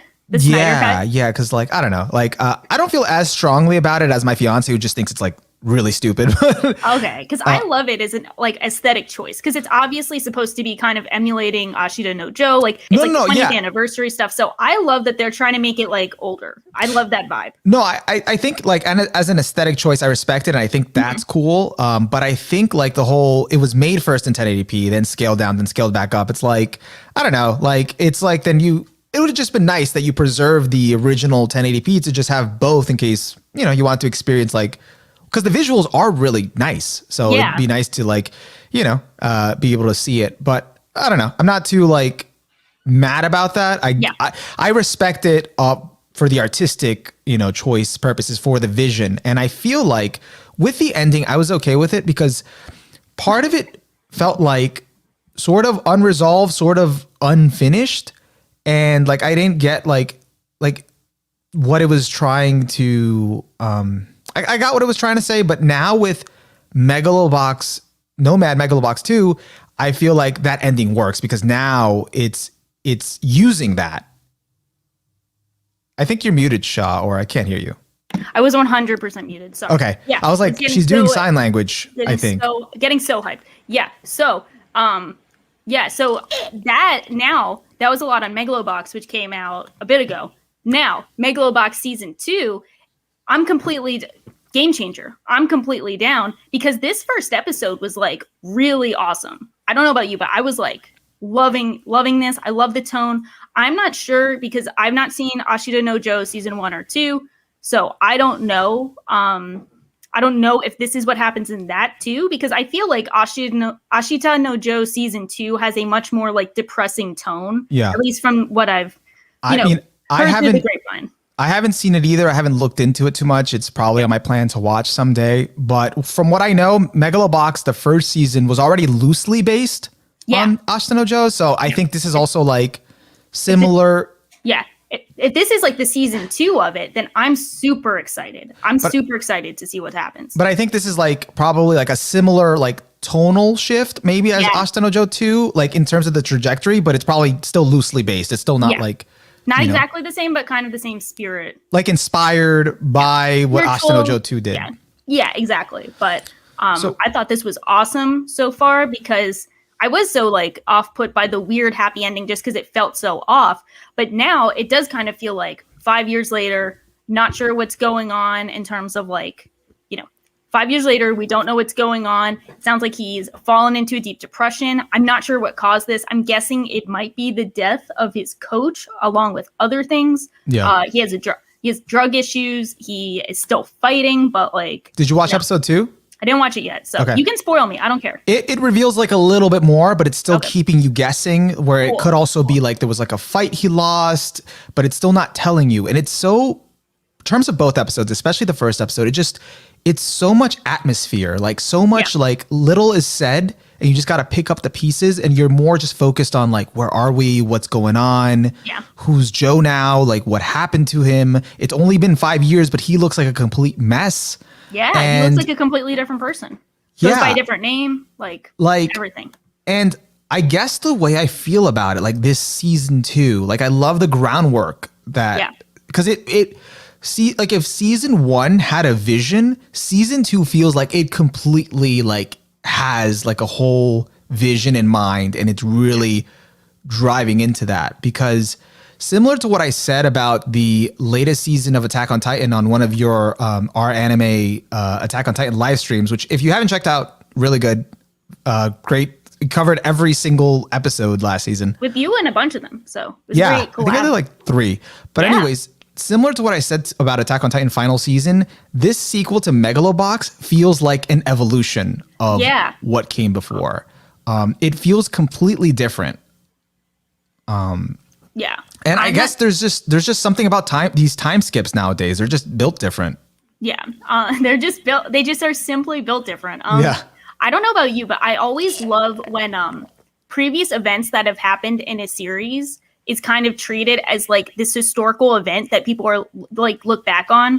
Like I know in Berserk and like Falcon of the Millennium Empire arc, they kind of refer back to the events of the Golden Age arc as like, oh yeah, we heard about the Band of the Hawks, like this group that was led by them, as like almost like lore in it of the series. And I love how Megalobox 2 is like referring back to him winning that tournament as like, yeah, like so he won and then we never saw him again. It's like it's almost like he's a mystic figure in his own series. He's his own legend. And I love how that is like prevalent in this, and it almost feels like a completely different story that just happens to exist in the same universe, but naturally we know that this is the same Joe from season 1. So I think it's really cool to have that same connection between the two. Huge highlight to me, I love the coyote. Is it a coyote or a wolf? I think it's a wolf. Okay, so like the whole wolf scene, I thought that was really cool. Yeah, like what I'm loving now is the symbolism, like with the wolf, because the wolf was kind of, I think, I could be wrong, like, symbolizing like Joe kind of being free, roaming free. Or nomad? Like in the wild. I guess. I don't know. Because it's also like he's back in the gear, and it's like, why is he wearing gears again? Like the whole gear to fight again. And he's back kind of doing these, fixed fights, and it represents his shackles. He's back in the cage. Gearless Joe was freed from society's restrictions and like his lot in life. which was the whole thing that he made. Other Still people known as like. Gearless Joe. What was that? Like he's still known by like announcers and professionals as Gearless Joe. Like, Yeah, that's because he his gave thing. like hope to people that were like him that he Yeah. could rise above like their lot in life. And now he's back to wearing the gear, and it's like Joe is punishing himself. Yeah. Yeah, it does feel I don't know if this is the best comparison, but it kind of reminds me of like season 4 Korra after she goes through all that, where she's back in like the fighting rings. I don't know if you saw Korra. No, I did. Yeah. So it kind of reminds me of that. I mean, I like it a bit more here than I did in Korra, but it kind of reminds me of that same kind of like trying to get some control of their life back by just like raw fighting people. But Yeah. I love how they showed that like he thought that he avoided the wolf, but he actually hit the wolf, and that haunts him. And like that's kind of like symbolic of like how he's running himself down, like he's like going to lead to his own death on this current path. So I'm interested to see what happens. I'm really excited. Wait, did he hit the wolf? I thought he found the wolf like just dead. Well, the whole point, like the first time he was driving down when he was like kind of fucked up, was like he thought he skidded and didn't hit the wolf, and he just saw it glaring at him. But then when he was driving back, he saw that the wolf was like bleeding and bloody. So I think that they're implying that he actually hit the wolf when he was driving, but didn't actually like realize because he was like drunk and shit. I think that's what they're implying. It might not be. That makes sense because there's such a, I think I saw like a parallel between one of the scenes in that first episode to the first scene in the first season's first episode with Joe with the goggles, and he just looks like a completely different like person, completely different state of mind. Before he was hopeful, he wanted freedom, he knew he could do more. Now he's just like burdened by it. You know, and I think also as of episode 2, I think the thing that it's going for is like a different perspective. Like it was more, the first season was Joe rising up through the commercial, like fights and like through that, like the commercial, side of it, I guess, in the higher part of society. And this is more now from the lower, like outcast, like point of view, from like the immigrants that, you know, like rooted for Joe, and to like that he gave hope to. Now he's kind of like more starting up from there, I guess. And I think what goes along with it, which is one of the things that surprised me the most about Megalobox 2, is that I love that the Spanish language is getting some recognition in anime. I love that. I always find it weird and question like why it's being included, but it's like still nice. Like the only time I remember seeing that was in the Hueco Mundo arc of Bleach. I haven't looked too much into how it ties in thematically with Nomad, but like my guess, like I don't know, like the Spanish guitar and cryptic like Spanish titles definitely fit in really well with the desolate vibe that it's going for. And actually, I shouldn't say Spanish because like it might be more like Latino / like Mexican, because some of the imagery reminds me of like Coco, with the ending theme looking like a similar aesthetic. And the ending theme itself is in fucking Spanish. I love that. I think that's so cool. I love when there's any type of like, you know, globalist kind of influence on it. Even if it, and a lot of times we see kind of like, you know, American or like German influence in anime in some way. So I think it's really cool that they're pulling this, you know, pulling this other cultural influence in. And I think it's pretty dope. And I think it also could because they're possibly highlighting, like I said right now, like a few minutes ago, like highlighting immigrants and Joe now being more of a nomad and outsider. Exactly.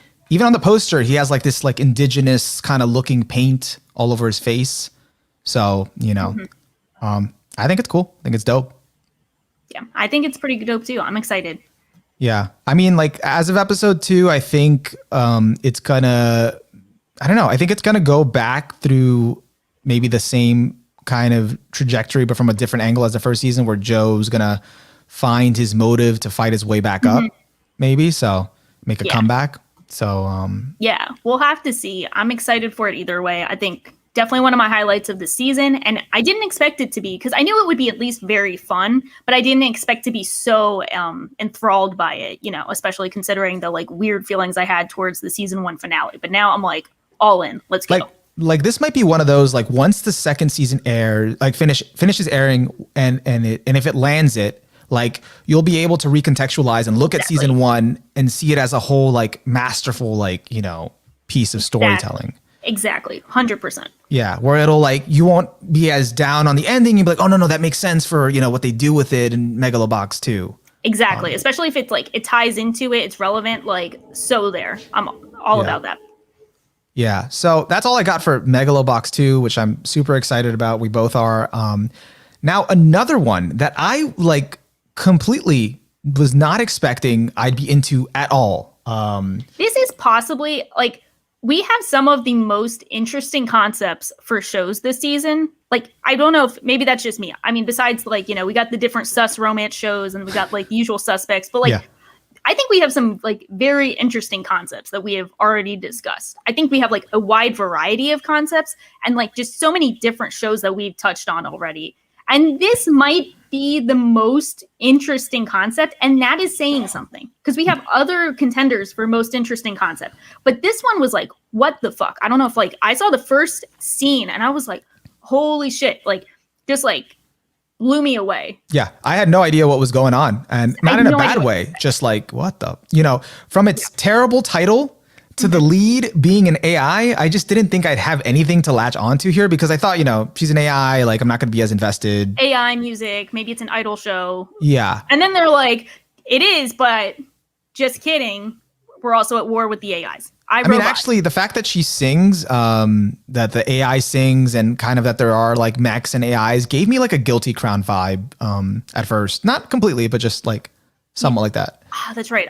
It reminded me, not completely, but when I saw the opening scene of like the theme park and everyone getting killed and shit, and like it's like iRobot meets that Cowboy Bebop episode, LeFou or whatever. Oh, I think so. LeFou. The one episode 20, the one where he's like got that crazy assassin and they have a showdown in a theme park. And it's like really like the theme park kid vibes make it infinitely creepier. So you're like so freaked out. But like the way they just showed the first scene, I mean, that was just like it's immediate attention grabbing, like holy shit. and it managed to execute its premise in like an interesting way with the time travel, future AI going back to tag team with primitive AI to destroy all AI within the next 100 years.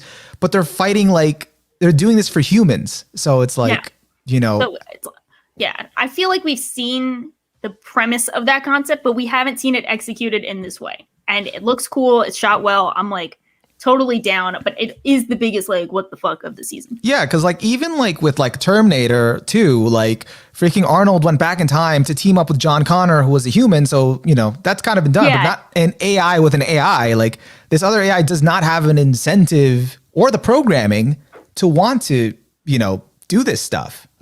She like just wants to be a singer. She wants to make it to the main stage. We don't even know like. I mean, we might know by episode 2. I don't know because I saw episode 1. We don't even know if they have like, how do they feel? How do they interact? Like, I mean, that's always a thing to talk about. Like, how do they develop wants and stuff? So far, we know they have like one goal and that's how they set it up. Like you have one mission. And it's interesting that you only watched episode 1 and kind of already feel this way about it and got hooked because this was like actually a 2-episode premiere. Oh yeah, I heard that. Yeah. Because usually what they do when like, I feel like when they're not confident in like, people being into it from the first episode, they'll release 2 episodes in advance. So you kind of get the, the main gist. So like episode 1, like, some interesting stuff, curious, but by episode 2, I'm like, okay, this is really interesting. What they're doing. So I'm excited for that too. Is it only 2 episodes out now? No, 3. 3 is out. Okay. I thought 3 was out. I watched all 3. So, okay. So, and you're still vibing? Yeah. Like I'm interested to see where it's going to go. Like I'm interested to see how they're going to handle it. They've already, if you don't mind spoilers, they've already had a time skip, Interesting. Okay, I'm like down for that. 15 years, Yeah, someone in chat said they might cover the whole 100 years. That's awesome. I think so. Down. Like, it's sort of also seeing like where this journey will lead Vivi and like the robots and, how it ties in with the future, so definitely just based on its originality and kind of getting me to vibe with the robot main character. I'm like, I think that alone says a lot. Yeah, 100%. Don't mind the title just being like not, I don't think it's like very memorable title because it's just hard to kind of like look at, but yeah, it's like VV fluoride eyes. Yeah, whatever. Okay. Yeah, anyway, exactly. So iRobot meets like that alone made me like ignore it, and then I was like, no, I heard this is actually good. Okay, let me check it out. I'm like, oh, this is good. Okay. I think we're just going to call it VV moving forward. Yeah, VV. Like subconsciously, like I'm going to just call it that.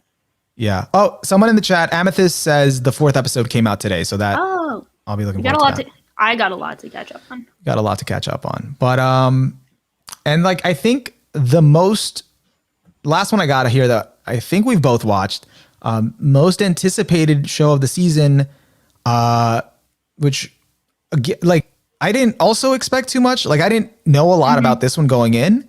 And I still don't actually. Yeah. This is To Your Eternity. Yep. This is the big boys show of the season. I've heard a lot about the manga, not like content wise. I've just heard of the manga. There's a manga? Okay. Oh, so here's the tea. This is the same. The manga is the same creator as A Silent Voice. So they got a lot of. I heard about like the manga a lot. I don't know what happens. I just heard about it. So and it's like, oh yeah, it's the Silent Voice creator. So like, kind of expect big things. And but the entire show is a mystery to me. I have no idea what's going to happen. And I think if Vivi isn't the most interesting concept of the season, then this is probably the most interesting concept, because I am like, this is like one of the most interesting premises I've heard, and one of the most interesting first episodes. Like, yeah, holy shit! Like, it was almost like a complete story in and of itself in the first episode. Yeah, like I didn't expect to be. I don't know, because from reading the premise, like it did sound interesting, but then I was like, how much mileage can you get out of this? Because like it's a thing, it's like eternal. Is it supposed to be like it's an observer, you know, kind of like a Kino's journey, just seeing, you know, what's going on? But I'm like, I'll give it a try. And I still don't know what to expect, but I think that is the allure. Like, what is this show trying to do? What's a story it's trying to tell? But beyond that, you know, it was very, like, just based on the first episode, it was very evocative and hopeful. Like, very emotional.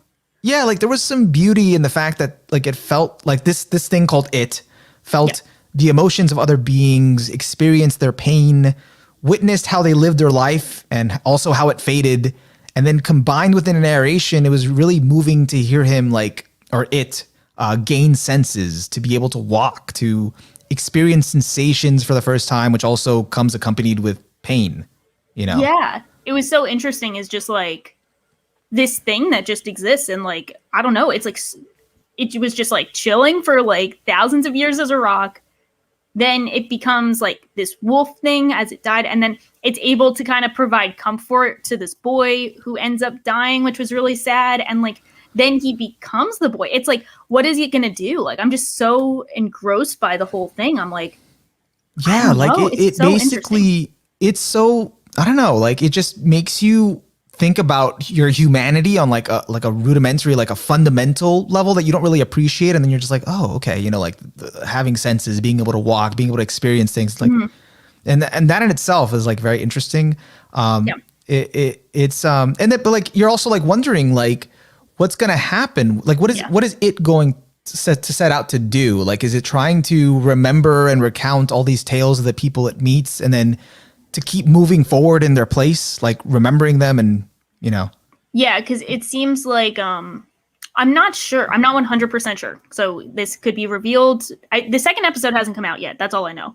But it's like, does it only change once the thing it knows dies? Or like, is it just going to stay as its current form? Does it take on the biological functions of the thing it replicated? Will it need to eat? Will it be able to talk? Like, I don't even know. Like, it's a lot to ponder as it moves forward. Like, what does it truly mean to take on this form? Yeah.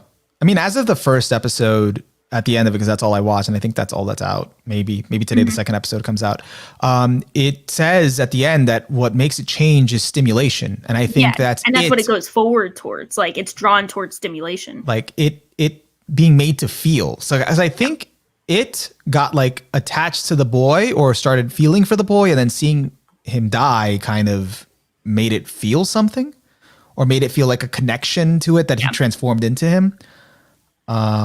You know, I don't know. I don't know what else to kind of say about it. It's just interesting. It's like really, it's really interesting. I think it's one of those shows that even if it, you know, let's say worst comes to worst, even if it doesn't turn out to be a fantastic show, either due to production or writing or whatever, it'll be very interesting to observe. It's such a unique concept. I mean, I love A Silent Voice. I think it's a very emotional series, so I believe in the potential of this series, and I've heard nothing but good things. So I'm very excited to follow this wherever it leads us. Yeah, I'm in the same boat, and you know, eternity and immortality is always kind of like tricky to deal with in terms of shows, because like to keep it engaging, it's like, what makes things engaging is the finiteness of like, our lives and stuff like that. So then it's like, they're eternal. They don't die. So then what keeps you going? But it's probably him or it witnessing, kind of the lives they lead or something like that. So, yeah. So I think it has an 8.76, rightfully so. Rightfully on now. so. You guys did okay with this one. Not all of them, but this one, you guys. So thanks for this one. I think this about covers like all the ones we watched together that or we both watched, although there were a few that we didn't, but we mostly watched these together, which are the most sort of anticipated ones of the season. Now let's kind of like move on into like ones that we watched individually. You can start, Shah. So the only one that I watched individually was Zombieland Saga Revenge. And I think I might have to bully you into watching Zombieland Saga, if only because it has the best utilization of Truck-kun I've seen. And it's very on brand for us. Well, no. Like Zombieland Saga I have watched. I watched the first 3 episodes, and it was like a case with you and Slime. I fell off, and now I'm like, do I really want to catch up? And that's fair. So you've seen the truck scene. So that's all.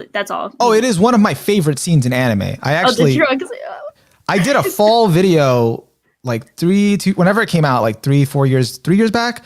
And like, that was one of the scenes where I was just like, yes, like I was just so happy and dying. Yeah. I'm kind of with you because I really liked the first 2 episodes of Zombieland Saga. I think they were like top tier anime comedy. I think they were so funny, where you got like the truck scene and then they become zombies and they're like, so how do we become zombies? And then the guy is like, well, you've seen like a zombie movie, right? And they're like, yeah. And he's like, yeah. So like pretty much that. And he just like doesn't explain what happened. And then the second episode, you have the rap battle. Like those 2 episodes, you could almost just watch those 2 and it's like, okay, 10 out of 10 comedy. Like we're good. And the rest of the season was like pretty good. I liked it. But I mean, those 2 episodes alone were very standout. But I'm interested enough because I think this concept is just so funny of like zombie idols. You have, I forget the guy's name, but it's Miyano kind of. He's not carrying the show, but like. Mamoru Miyano? Yeah, Mamoru Miyano plays, what's his name? Kotaro. Kotaro. He's the producer. He's the guy. It's just him like at his most comedic. He's hilarious. He's so funny. It's like just him yelling about shit all the time. It's so good. So, whatever small gripes I have, the premise, the voice acting, the comedy at times, it's enough to carry me through it. It's so funny. And I'm glad I got a season 2. I have like some issues with MAPPA shows where like, I always feel like when they have one season, they either know that the series is so successful that they're going to make a season 2. So they give you that kind of like weak ending to like propel you for season 2. Yeah. But a lot of times they do that and then they don't give you a season 2. So this time we finally got season 2. I'm excited. Even if the series is not like top tier or whatever, it's such a fun ride. I do like the cast and it's a good time. And this, I can say, one of the biggest criticisms for season 1 was like the CGI performances were like weak. And like, I think that's kind of the joke, but like, it was still kind of weak. I think they've revamped them completely for season 2. There was some like interesting choreography. They really killed it. Like they did some good stuff. So I'm very excited for season 2. I would recommend it if you finish season 1, but I'll keep pace to see if it's worth you catching up on the entire series for.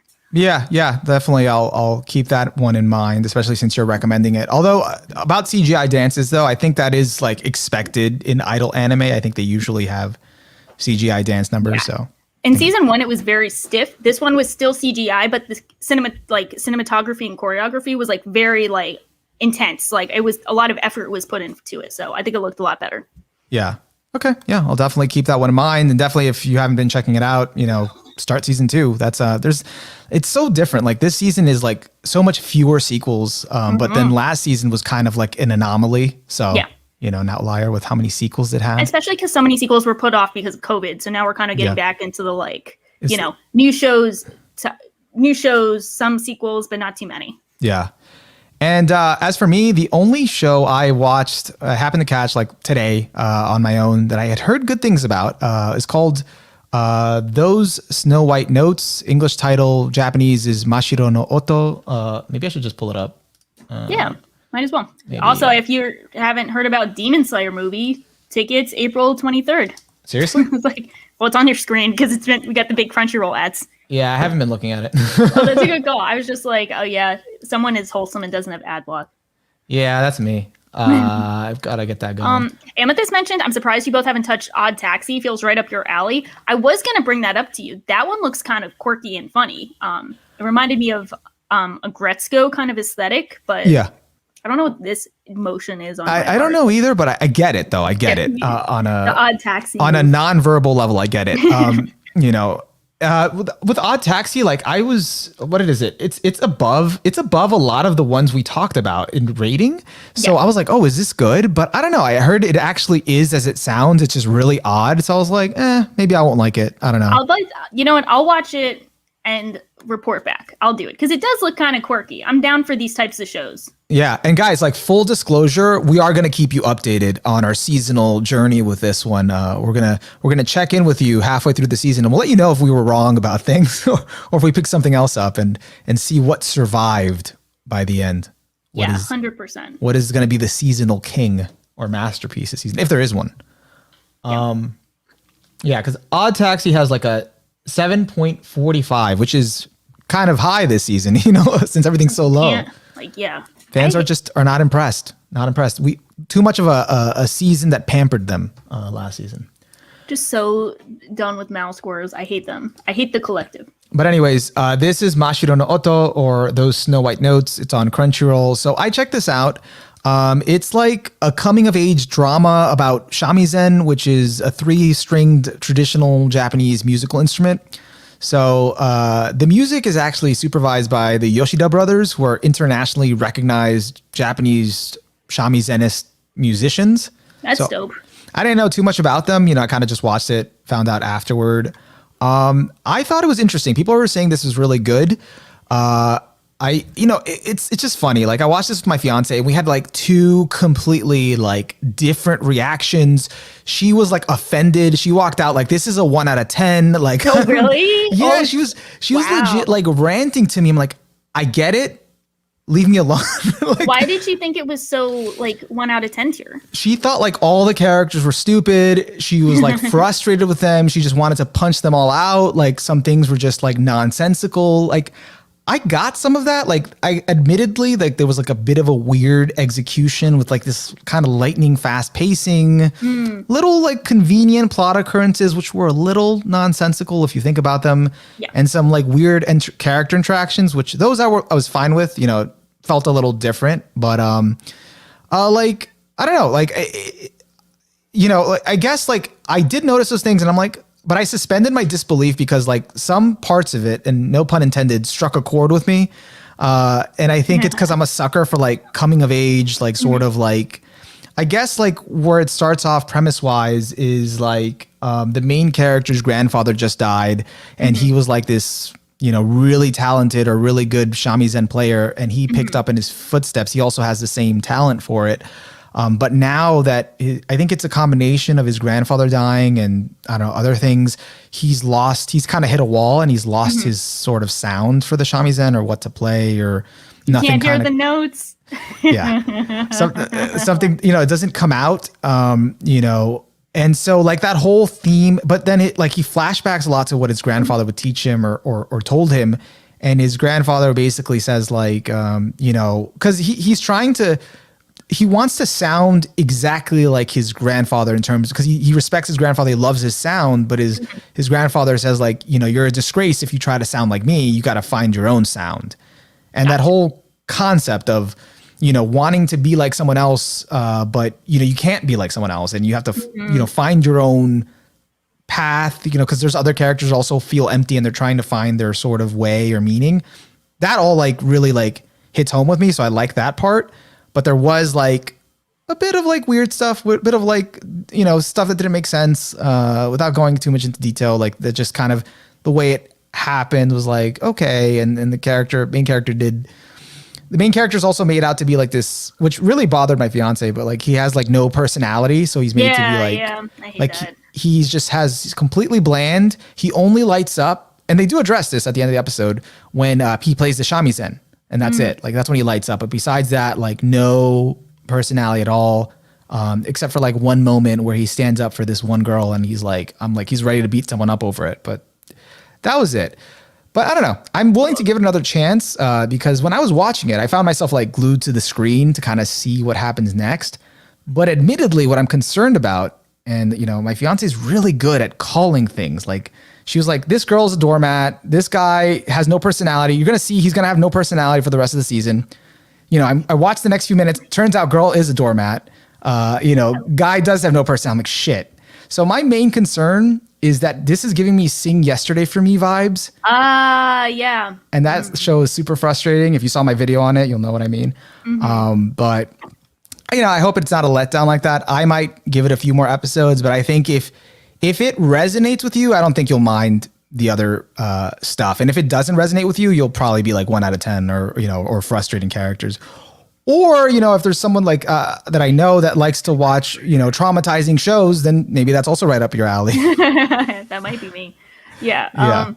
Apparently I forget who you mentioned, but the people supervising it did the Jibayate OP, which was admittedly kind of fire, even though Jibayate is like awful, but that's pretty cool. It also seems like it's being carried by its amazing performances so far. So I'm not sure if that sounds about accurate, but I mean, it sounds interesting, but I feel like your fiance has like this sense. She knows. And I just like, you know, I just get like a visceral reaction when I hear those things. I'm like, I've been down this path before, been there too many times. She calls so many things. I deny it. And then it just ends up being it. And I'm like, God damn it. And you're like, when will you learn that I am correct? Exactly. I'm still not going to give up the good fight. That's like probably why you're going to stay watching it, just to be like, I need to prove you wrong. Yes. Like, this needs to be the one where you're wrong. And I'm going to be wrong. But I see in the chat, people are validating me here. Amethyst says episode 1 has a wild pace. Denji-kun says, well, it adapted 130 pages of manga in the first episode. That's insane. Why do they do that? Why do they do that? So I wasn't crazy. It felt fucking fast. I'm almost weirdly put off by fast pacing more than slow pacing. Kind of a weird take, but sometimes fast pacing just fucks with me and I'm like, nah. Like, I guess what made it, because it was trying to sell you on certain character interactions, but it just ended up feeling like, dude, they just met. Like, dude, they just like, that's like what I had with Hori Mia, I think I'm saying it right. Where it's like I can tell that there's like they're leaving stuff out, like or Pancreas. Well, no, I think that I guess they did cut. They probably did cut stuff from Pancreas. A little bit. I don't know. I'm just. I'm okay with them cutting some of that out. We can just cut out all of it, so that's fine. Yeah, but that about covers it. If you're interested in it, again, check it out. Shah, if you really want to do it to yourself, check it out. You know, do it to him. And I think like let's go to the last part of this. We got this nice little tier list prepared, and special thanks to Drax in the chat for sending this over to me. Very useful. So we're just gonna rank everything. It's kind of just how we're feeling now. We could totally be wrong, you know, halfway through the season. We got our top picks / 10/10 energy, you know, our routine seasonal watch stuff that we're probably going to watch all the way through, but like Shah feels like it might be like end up being a 6 out of 10. Yeah. For people who haven't heard my thing of like, it's not just like, so I'm like, just my seasonal philosophy that has come to be is like, there are some shows you can only watch as seasonals because it doesn't make sense to go back and spend your whole time watching them once they have finished their runtime. And so I feel like there are some shows that are like good to watch as a seasonal because it's fun watching them week to week. Yeah. But sometimes they just reach their expiration point, and at that point you're like, it's good, but you could watch something else and spend your time more productively. It's really like, it's good, but are you going to remember it a year from now? Exactly. You know? And that's a big thing because I know a lot of people, especially people who have gotten into seasonals recently. I don't know when you got into seasonals, probably before I did, but I've been like essentially watching seasonals on and off since 2016. So, okay. I was 2011, I think. Okay. So you had it longer, which is more impressive. But it's like, you know how it is where people will hype up a certain show or a certain couple shows each season. And you're like, look, none of you guys are going to remember this in a year. Yeah. Actually, it's funny just story. The nature of it. Yeah, no, that's totally true. Because again, while you're in it, you know, because you just want something that weekly fix, you know, something to unwind, decompress, have something to watch. It's not too great, but it's you know, you just want to see what happens next. But then after, in that season, you might be like, oh, that was like a 7 out of 10. But then after like a year, like, that was like a 6, or I don't remember it, Yeah. You don't feel inclined to go back to it, like Shaw's saying. Yeah, exactly. And a funny story, I was actually on Crunchyroll before it became official, like an official legal streaming service. That's funny. You're like, wait a minute. Yeah, I joined it when it had like all these like this huge catalog of Japanese dramas and like all these other anime, and then it went legit. That's so funny. That's just you wake up one day and you're like, wait, I have to pay for this? No, it wasn't paid at first. They started just simulcasting like a few titles, and it was still free. And then they like introduced a paid model slowly over time. But they like totally removed their catalog of all their stuff. I'm like, shit, which made sense. I lost my chance. So let's get into this. I think should we just fill out like the skipping, section first to just remove a lot of these titles? Yeah, we can do that. I mean, this is easy. Just like put everything there. And I'm not going to watch Way of the House Husband. I've heard bad things. I've heard nothing but bad things, and I heard the manga is funny, so that is very sad. I'm trying to. No, I've heard great things. Like I was really looking forward to it actually because of the manga, because the source material. I've seen panels. It looks hilarious, but unfortunately, this is just animated manga panels. It's like quite literally panels, which is very tragic. I think I don't recognize all of these, so if I make a mistake, let me know. Yeah, I don't even. I think you could just yeet them in there. Just eat all of them. Yeet. So let's just get these out of the way. I know that there's like people have mentioned throughout the chat, a lot throughout the chat where they're like, oh, it looks like you're not going to watch this show, or like you're not going to watch this show. That's correct. I have been there. At least maybe it's just me being like a grumpy. I'm the ghost of seasonals past, the like bah humbug towards a lot of seasonals.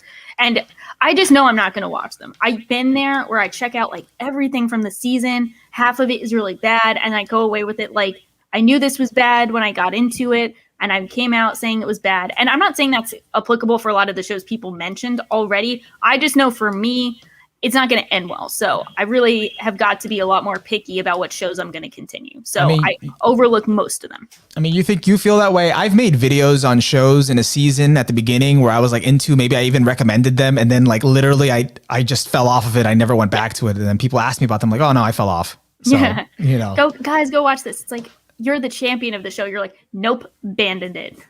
Like you went to go buy cigarettes and you didn't come back. Like that's the thing. That's funny. That's the thing with seasonals though. You don't know, and you can be wrong, and that's fine.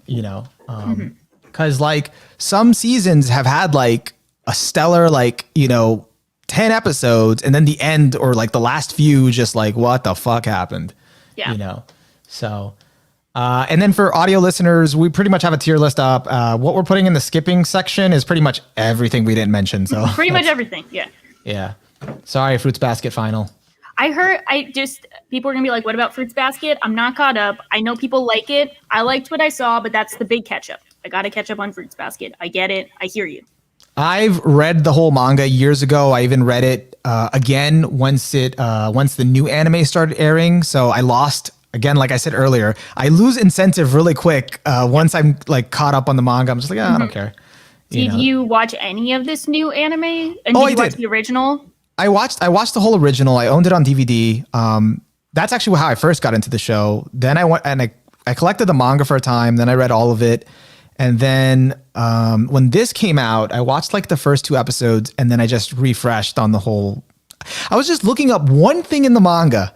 And then I just ended up reading the whole thing. So. Oh, that's cool. So do you feel like this is like a good adaptation of it? Oh, it's really, really good. Cool. The animation's really sharp, really nice, and it's really, really faithful to the manga, like panel for panel. They did shift a few things around, but pretty much if you haven't read the manga, this is the best way to experience it, I think. Dope. Yeah. That's cool. That's good to know. So, anyone can correct me if I'm wrong, because I did again, only watched some of the first season, skipped a little through the second season to kind of see where it was, like what it had reached in the manga, but I think it's pretty faithful. Dwarfy mentioned the only ones that you haven't seen that I thought were solid were Mars Red and Shadow House. I have literally no idea what these are. I heard about those. I was considering them, but I hadn't heard enough. So I was like, well, if someone recommends them, I'll hear about it later. Yeah, pretty much. Yeah. Let's see. Slime Diaries. You're going in the skip. Sorry. Bye bye. There's a lot actually. Now that I see them all together. Yeah, I mean they have so many shows each season. It's like I'm sure someone does keep up with all of them, but they're not us. Yeah. Did I put Shaman King in here? Where's Shaman King? I gotta put that in Netflix jail. I don't even know which the cover of it looks like. I was gonna check it out just because it's my username, but like. Yeah, I mean, you're gonna have to wait till July if you want to wait I for will. Netflix. I heard people didn't even like it too. Yeah, I heard some mixed things about it. Let's see. I'm really probably doing a bad job of. Nah, I think you're good. I don't know what's here. Let's see. What is this? Is this Zombieland Saga? Okay. Let me see. That is Zombieland Saga. I mean, you're not skipping it. I don't think so. No. I guess I'll put it like we'll just do a combined list for us. Yeah, you know? that would be a perfect tier. Yeah. Let's see. What is this? I can't tell what this is. I have no idea what that is. This. I think this is skipping. That's Tokyo Revengers. I think. I don't know. I've heard stuff. I don't know too much. What is that? I don't know. I didn't read the premise. I just like heard some people mentioning it, and I didn't know if it was good or not. I feel like I've heard of it, but not enough to have an opinion. You know those shows? You're like, I've just heard of it, but I don't know anything. Yeah. Let's see. Yeah, I don't know where the Shaman King one is. That's sad. We can find it later. I think we're good. Yeah, We should so focus on the shows we've seen. Yeah, we're skipping the majority. There's a lot now that we're actually looking at it. So let's do. So for me, I think one and done might just be this slime one. I thought. Oh yeah, because you were like whatever on it. I mean, like it's cool, but like We can put the other slime show with there because I did watch the first episode of the other slime, so we can have the slime section. Fair. We can even just call it the slime tier. I guess. Let's see if there's another one and done. Yeah. Before that, 3-episode rule for me would have to be. I guess since I'm already on episode 2, is this Higehiro? I don't even know if you're gonna check it out. Actually, I might, but it's a toss up between the sus shows of the season. I might have to just do like sus versus sus for funny comparison sake. Like, which is the more sus? Yeah. I mean, I think I don't know. Let's see. I'm trying to see if there's any other. There was another 3-episode rule one. I'm not sure if this is you, but we can put the Pretty Boy Detective one there because I feel like that's like you watch a couple episodes. If it's not that cool, it's like, well, I got some good Shaft backgrounds. Yeah, I agree with that. It's educational. So we've got Pretty Boy Detective and Higehiro so far. We're gonna give it at least maybe 3 episodes. I think Dyna Zenon definitely has that 10-10 energy. You think so? I do. Okay, I'm gonna say that my top 3 will probably have that vibe. Yeah.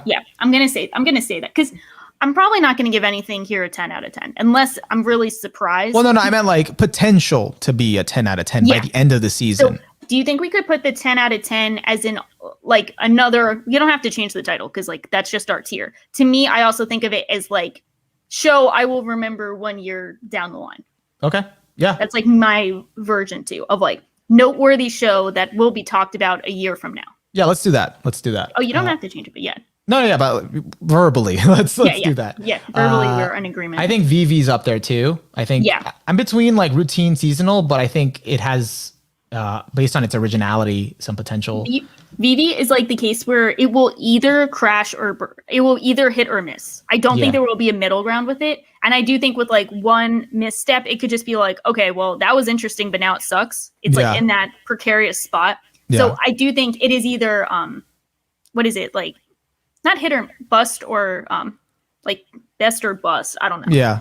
I get what you're saying. Yeah. I think To Your Eternity is one of those also. That's number 1 on my list. That's the number 1 potential for me. I think it's got the most potential to be. We can order them. I think that's like probably Anime of the Year potential. Wow. I think that could be I think that'll be like the big one this year if all goes according to plan. I think 86 is up there for me. I'd put it as at least like maybe number 2. I'm really excited about that. So what are your top 3 of the season? That's a interesting question. Let me put Megalobox up there. That's up there too. Okay, so I'll say my top 3 of the season in order are To Your Eternity, Nomad, and I just call it the SSS series, the Dani Zenian? Oh, Dyna Zenon. Okay. Dyna Zenon. So those are my top 3. Yeah. I think if we're gonna do it like that, if I'm being really honest, because I'm still sort of unsure about VV and To Your Eternity, no matter, they do have the potential. But in terms of excitement and sort of where it's going, I'd say in order would be Nomad, Dyna Xenon, and 86. Yeah, because I don't think I have 86 as high as you and most of the people. Like, I liked 86, but it still hasn't proven itself to me. I think 86 is closer to like routine seasonal watch than 10 out of 10 energy. So like if I'd give it a rating now, it's in that like 6-7 range. Yeah. Whereas like VV, Nomad, Denizenion, and To Your Eternity are all like 8 potential. No, I fully acknowledge that I'm putting a lot of faith. This is a lot of faith right here in 86. I hope it doesn't disappoint me, but I'm excited with what I saw so far. And that's like one of the things is like a lot of times like we don't know what's going to happen, but it's like the excitement that you're going to feel each time an episode drops. I think that's also what you're talking about. Like, this is what I'm the most excited to see, which I think is like really important and cool for seasonals. Yeah, like the potential of what can happen. Because I'm already like looking forward to how episode 2 is handled. And maybe after episode 2, I'll be like, nah, 6 out of 7. Yeah, I think that'll be another one that's not as extreme as VV, but I think it'll be another hit or miss, very little middle ground. Yeah. What else? I'm like, what else do we have? What did we struggling watch? with these titles. We watched. Did we put Boku no Hero anywhere? You did not know. Where is that? Does I anyone think. see it? Where is it? Is it just not included? Maybe it's not. Maybe it's like. Oh wait, is it this? Is it this tiny? I little can thing? zoom in on my screen. What's wrong with me? Yeah, let me know. Where is it? Like, come on, just. I'm gonna say routine seasonal watch for me at least on that one. Yeah. Let me see. I think you got all the ones I've seen. Yeah, let me see. Did I cover? I think we covered everything because we can ignore the skip stuff because that's just like half of it. Yeah. That's just like half the list. So our list was Boku no Hero, that's accounted for, Dyna Xenon, Bishonen Tanteidan, or Pretty Boy Detective Club, which we put on there. Slime. Slime tier. 86. Hige Hero is 3-episode rule. Nomad Megalobox 2 is accounted for. VV To Your Eternity. And those Snow White notes.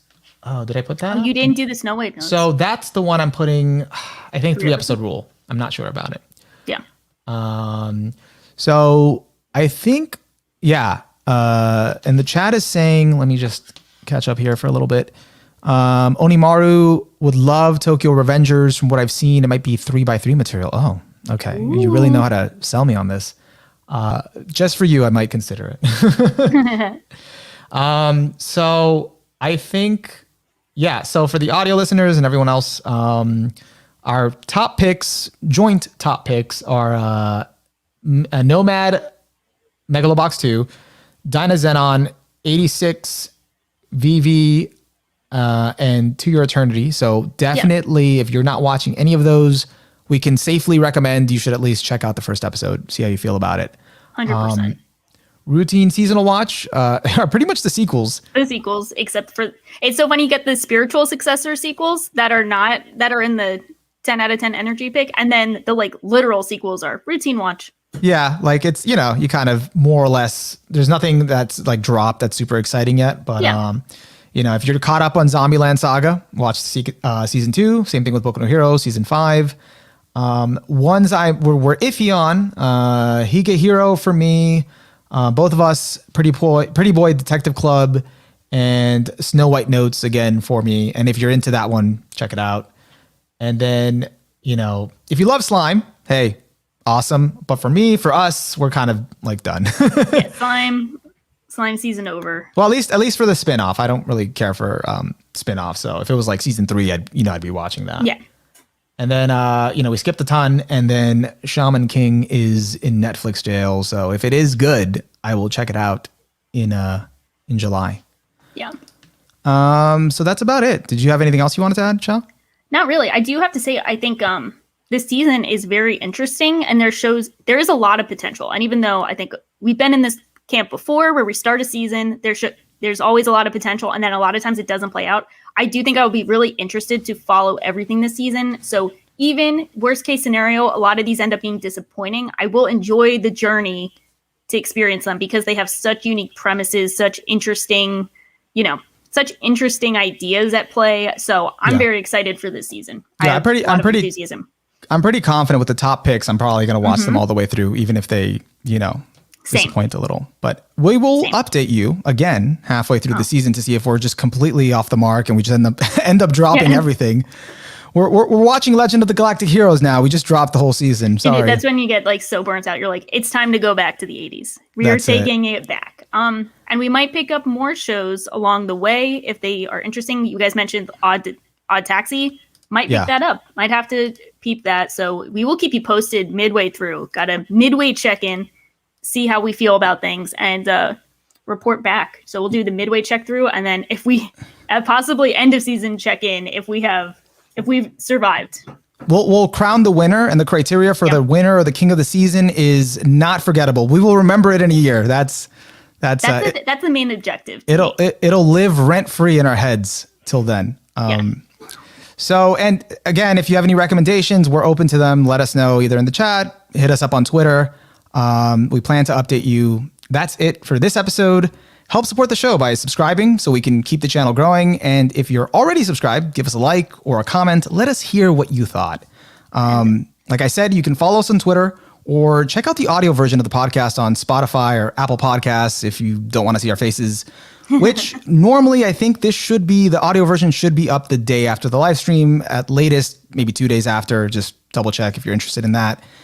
And besides that, don't just stick to what we recommended. Go find the anime that resonate with you this season, because after all, what do we know? We're just weebs. And that's it.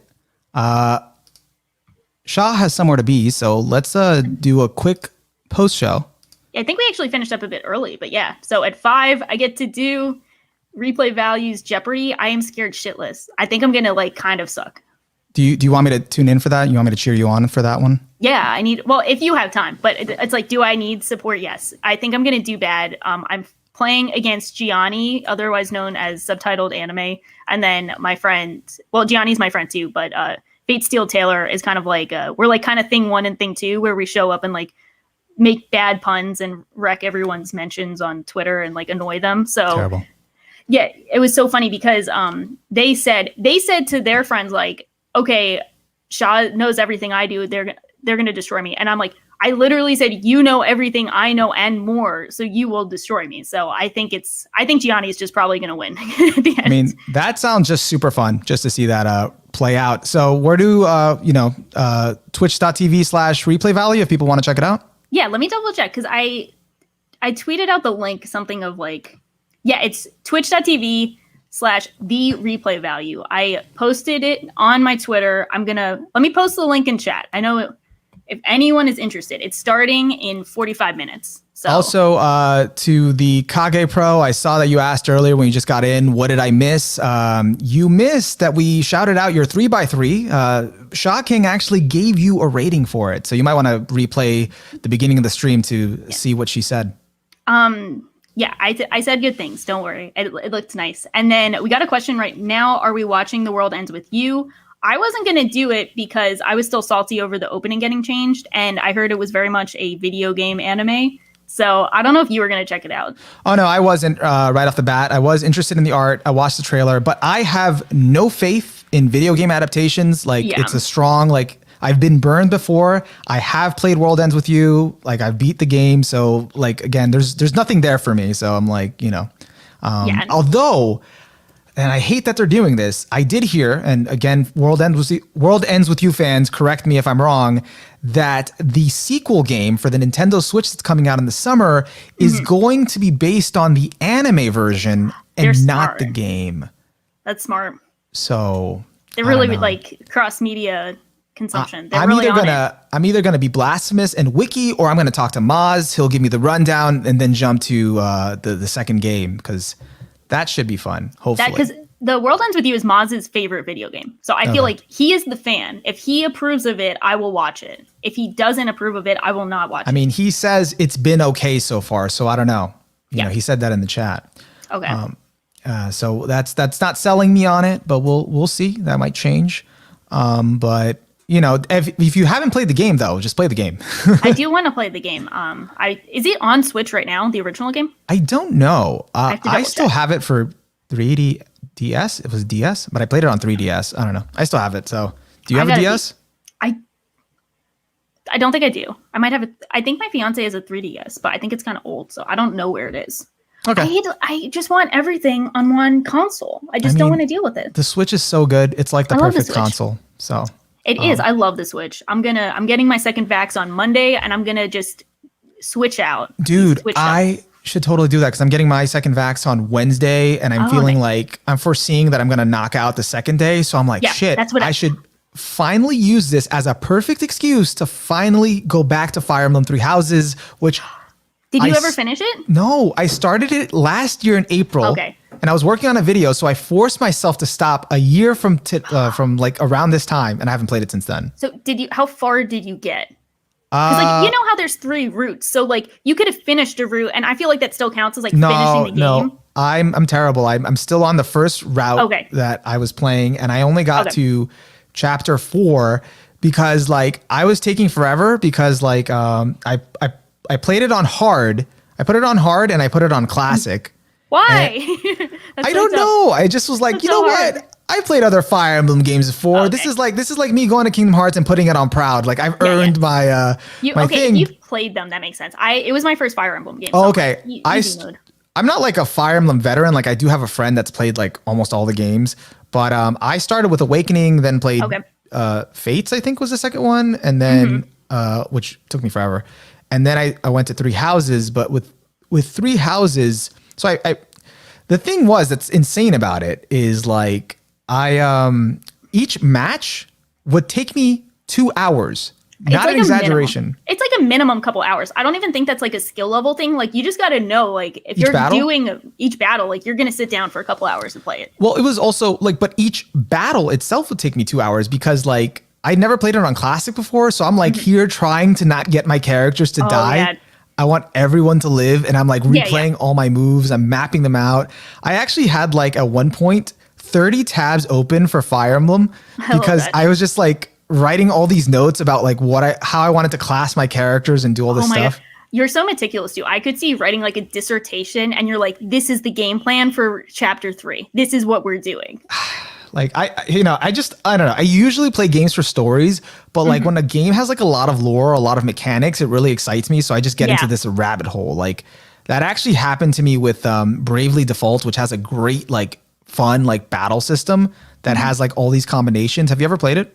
No. So Bravely Default has like one of the best battle systems because it's like you can like change classes, but you can keep elements from other classes and mix and match abilities and like create these like crazy cool combos. So and the classes are just really fun. So that's awesome. That's cool. Yeah, that was like a rabbit hole. That's pretty cool. I still have to play more like strategic games. I guess Fire Emblem is like my entry level one for that. But I like kind of finished.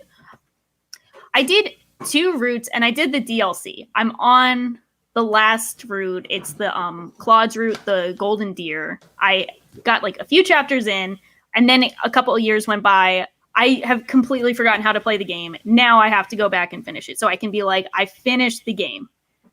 But because you only played two routes. I did 2 of the routes. Yeah, and technically there's 4, the like church one. Oh, but like that's right. I heard about that. But I heard the church one is essentially the same as Golden Deer, so I'm not doing that. Fuck that. The only one I'm playing right now is the Edelgard route. Yeah, of course. I feel like Edelgard is like half the reason I got the game. Like that's the reason I got the game. Like I heard it has so much replay value, but I'm like ready to be like one and done. Like, oh, I'm gonna finish one route and then just be done. And my fiance's like, no, you have to finish all 3. That's the whole point. I'm like, no, it's not. I could just like, no, you have to get the full story. It's like you need to know the sides. Yeah, like for example, with the previous game, Fates, there was Conquest, there was Conquest, Birthright, and then there was a third path which was called something I forgot. But I only played Conquest because Conquest took me so long. It was the harder game of the 2 that I was just like done. I was like, I don't care. Yeah, I'm done with this. Yeah. So I feel you though. I mean, I think I did normal mode. I don't know if I didn't do the one where they can die. I don't care. So I have to figure out how to play the game again. I was like so good at it, and like, I mean, on easy mode, how good can you be on easy mode? But I was like, got my shit covered, loved it. Now I forget everything. I don't know anything. Dude, so the other reason that I don't want to get back into it is because I'm gonna have to open all these tabs back up. Like it's such a learning curve. Go back. Yeah. Yeah. Like I have to like dig up my notes. It's like on some shitty piece of paper written down somewhere in there. Yeah. Like what was I trying to do? What was I trying to build? I have to remember because I had like a routine for every like chapter, and it was too meticulous. I was like telling myself at this point, like, bro, just put it on easy. Just beat the game, then you can go hard on like the third playthrough or something. Yeah, I think that's a good call, but it's like so many hours too. Like you like dedicate 100 hours to it. Here I am complaining about how I don't want to read a visual novel, and I've played Fire Emblem Three Houses twice. Like it's like the same thing. I've been talking about like only being like on chapter 4, but I think I'm already in 40 hours in. Yeah, it's not a small commitment by any means. So It's fun though. I tried to like rush it to play because we did a podcast on Tokyo Podfathers on it. Okay. And it was so funny because we had like my two friends, my friend Jack, she was like a huge Edelgard stan. She was like, Edelgard did nothing wrong. Like she was very much in that camp. And then my friend Sinris, they were like, Edelgard's kind of a war criminal, kind of iffy. So we kind of had like a back and forth between them, and it was like super respectable too. But like it was so funny just to see. It's like this is the Fire Emblem Three Houses fandom, like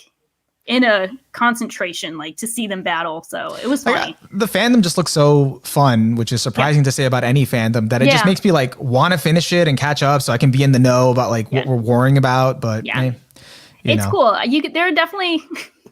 There's a lot of, I feel like I'm about to say both sides and that's like cringe, but like there's a lot of good points on all of the sides. I think that's what makes it so interesting is like you could have debates for days and still not reach a satisfying conclusion, which is pretty authentic. So it's a good game. Might have to do that. That might be the COVID vaccine recovery plan is Fire Emblem Three Houses. I legit want to give myself the pass to play it, but I am trying to work on another video, so I got to choose. You can't do that. You're not going to want to do that when you're recovering from the shot, especially if it's like really exhausting for the second day. You're going to just want to chill. You might not even want to play Fire Emblem Three Houses. You might just want to chill. Probably not. I'll put on season 4 of The Sopranos. Yeah. Actually, what I love about playing Fire Emblem on the Switch is just like I love to just kick back, like lay down, and just play Fire Emblem on just portably, and just I love the pick up and kind of you can put play it down on thing. TV. That's why I was down bad with like Hades so long. I would be like playing Hades in my living room. Then it's like, okay, go to bed and still play Hades for like 8 hours at a time. So it's for the best and for the worst. So you actually make me want to play that game just because you spoke so highly of it. So you should pick that up. Pick that up instead of Fire Emblem. Hades is so good.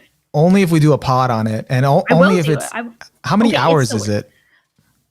Okay, so like it's not as long as Fire Emblem, but it's like one of those things that like it can kind of be as long as you want it to be, but like you have to know that like I'm very bad at video games. So no matter like the hours I spent on it are not normal. So I had like never played a game like that. So I played it for like a couple 100 hours, but like that's not what you need, I mean, I'm definitely not a speedrunner by any means, and sometimes I invest too much time because I get into the rabbit hole of like maxing things. Like, listen, man, I spent 2 weeks to get that fucking Ultima weapon in Kingdom Hearts 1 when it was completely unnecessary. No, that's like okay, first off, the way they did it in the like new version is stupid. Like I don't like the 1.5 remix way of getting the ultimate weapon. That's dumb because you have to like fuck around with those stupid mushrooms. I hate them. They were dumb. That was stupid. That's not your fault. Yeah. Oh, I legit want to address the chat real quick. Kage Pro says, would you trust me if I said the bird game needs a big amount of dedication? Lots of people give up on it before learning the full story. The bird game has so many layers of lore. It's crazy. I believe it. We're gonna play the bird game. I'm so excited. Just Weebs stream bird game. It's like, what's the first game you guys are playing? Among Us, Fortnite? No, the bird dating sim. Yeah. Drax says, this is why I stick to a 4 to 8 hour game. I do have some bigger games I play, but not very often.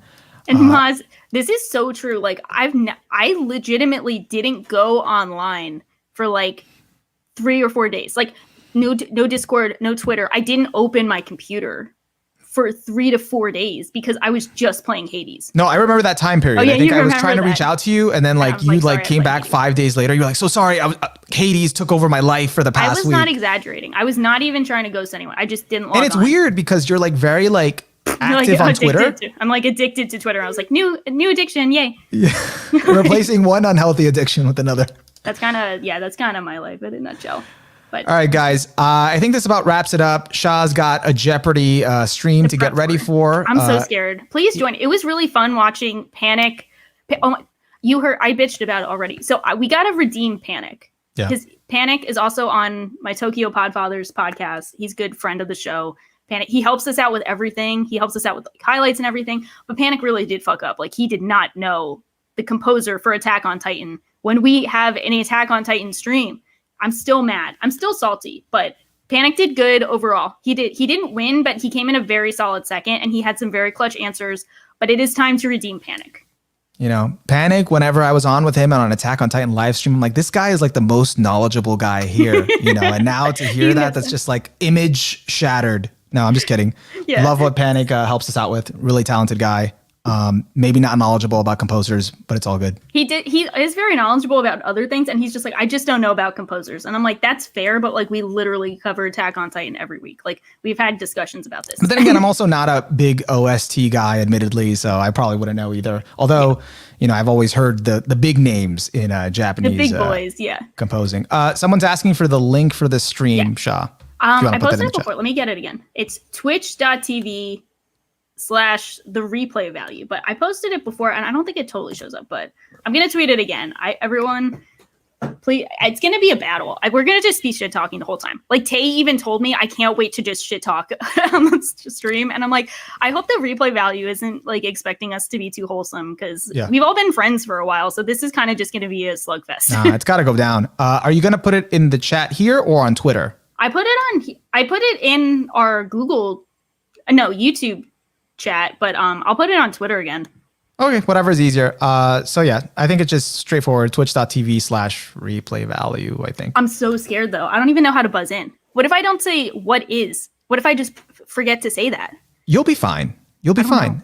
So if you guys want to see that mess, want to see Shah, want to support her, go join her at 5 p.m. We're going to end it off here. Thank you so much, guys, for joining us another Saturday. We'll see you next week. Bye-bye. Boo-hoo.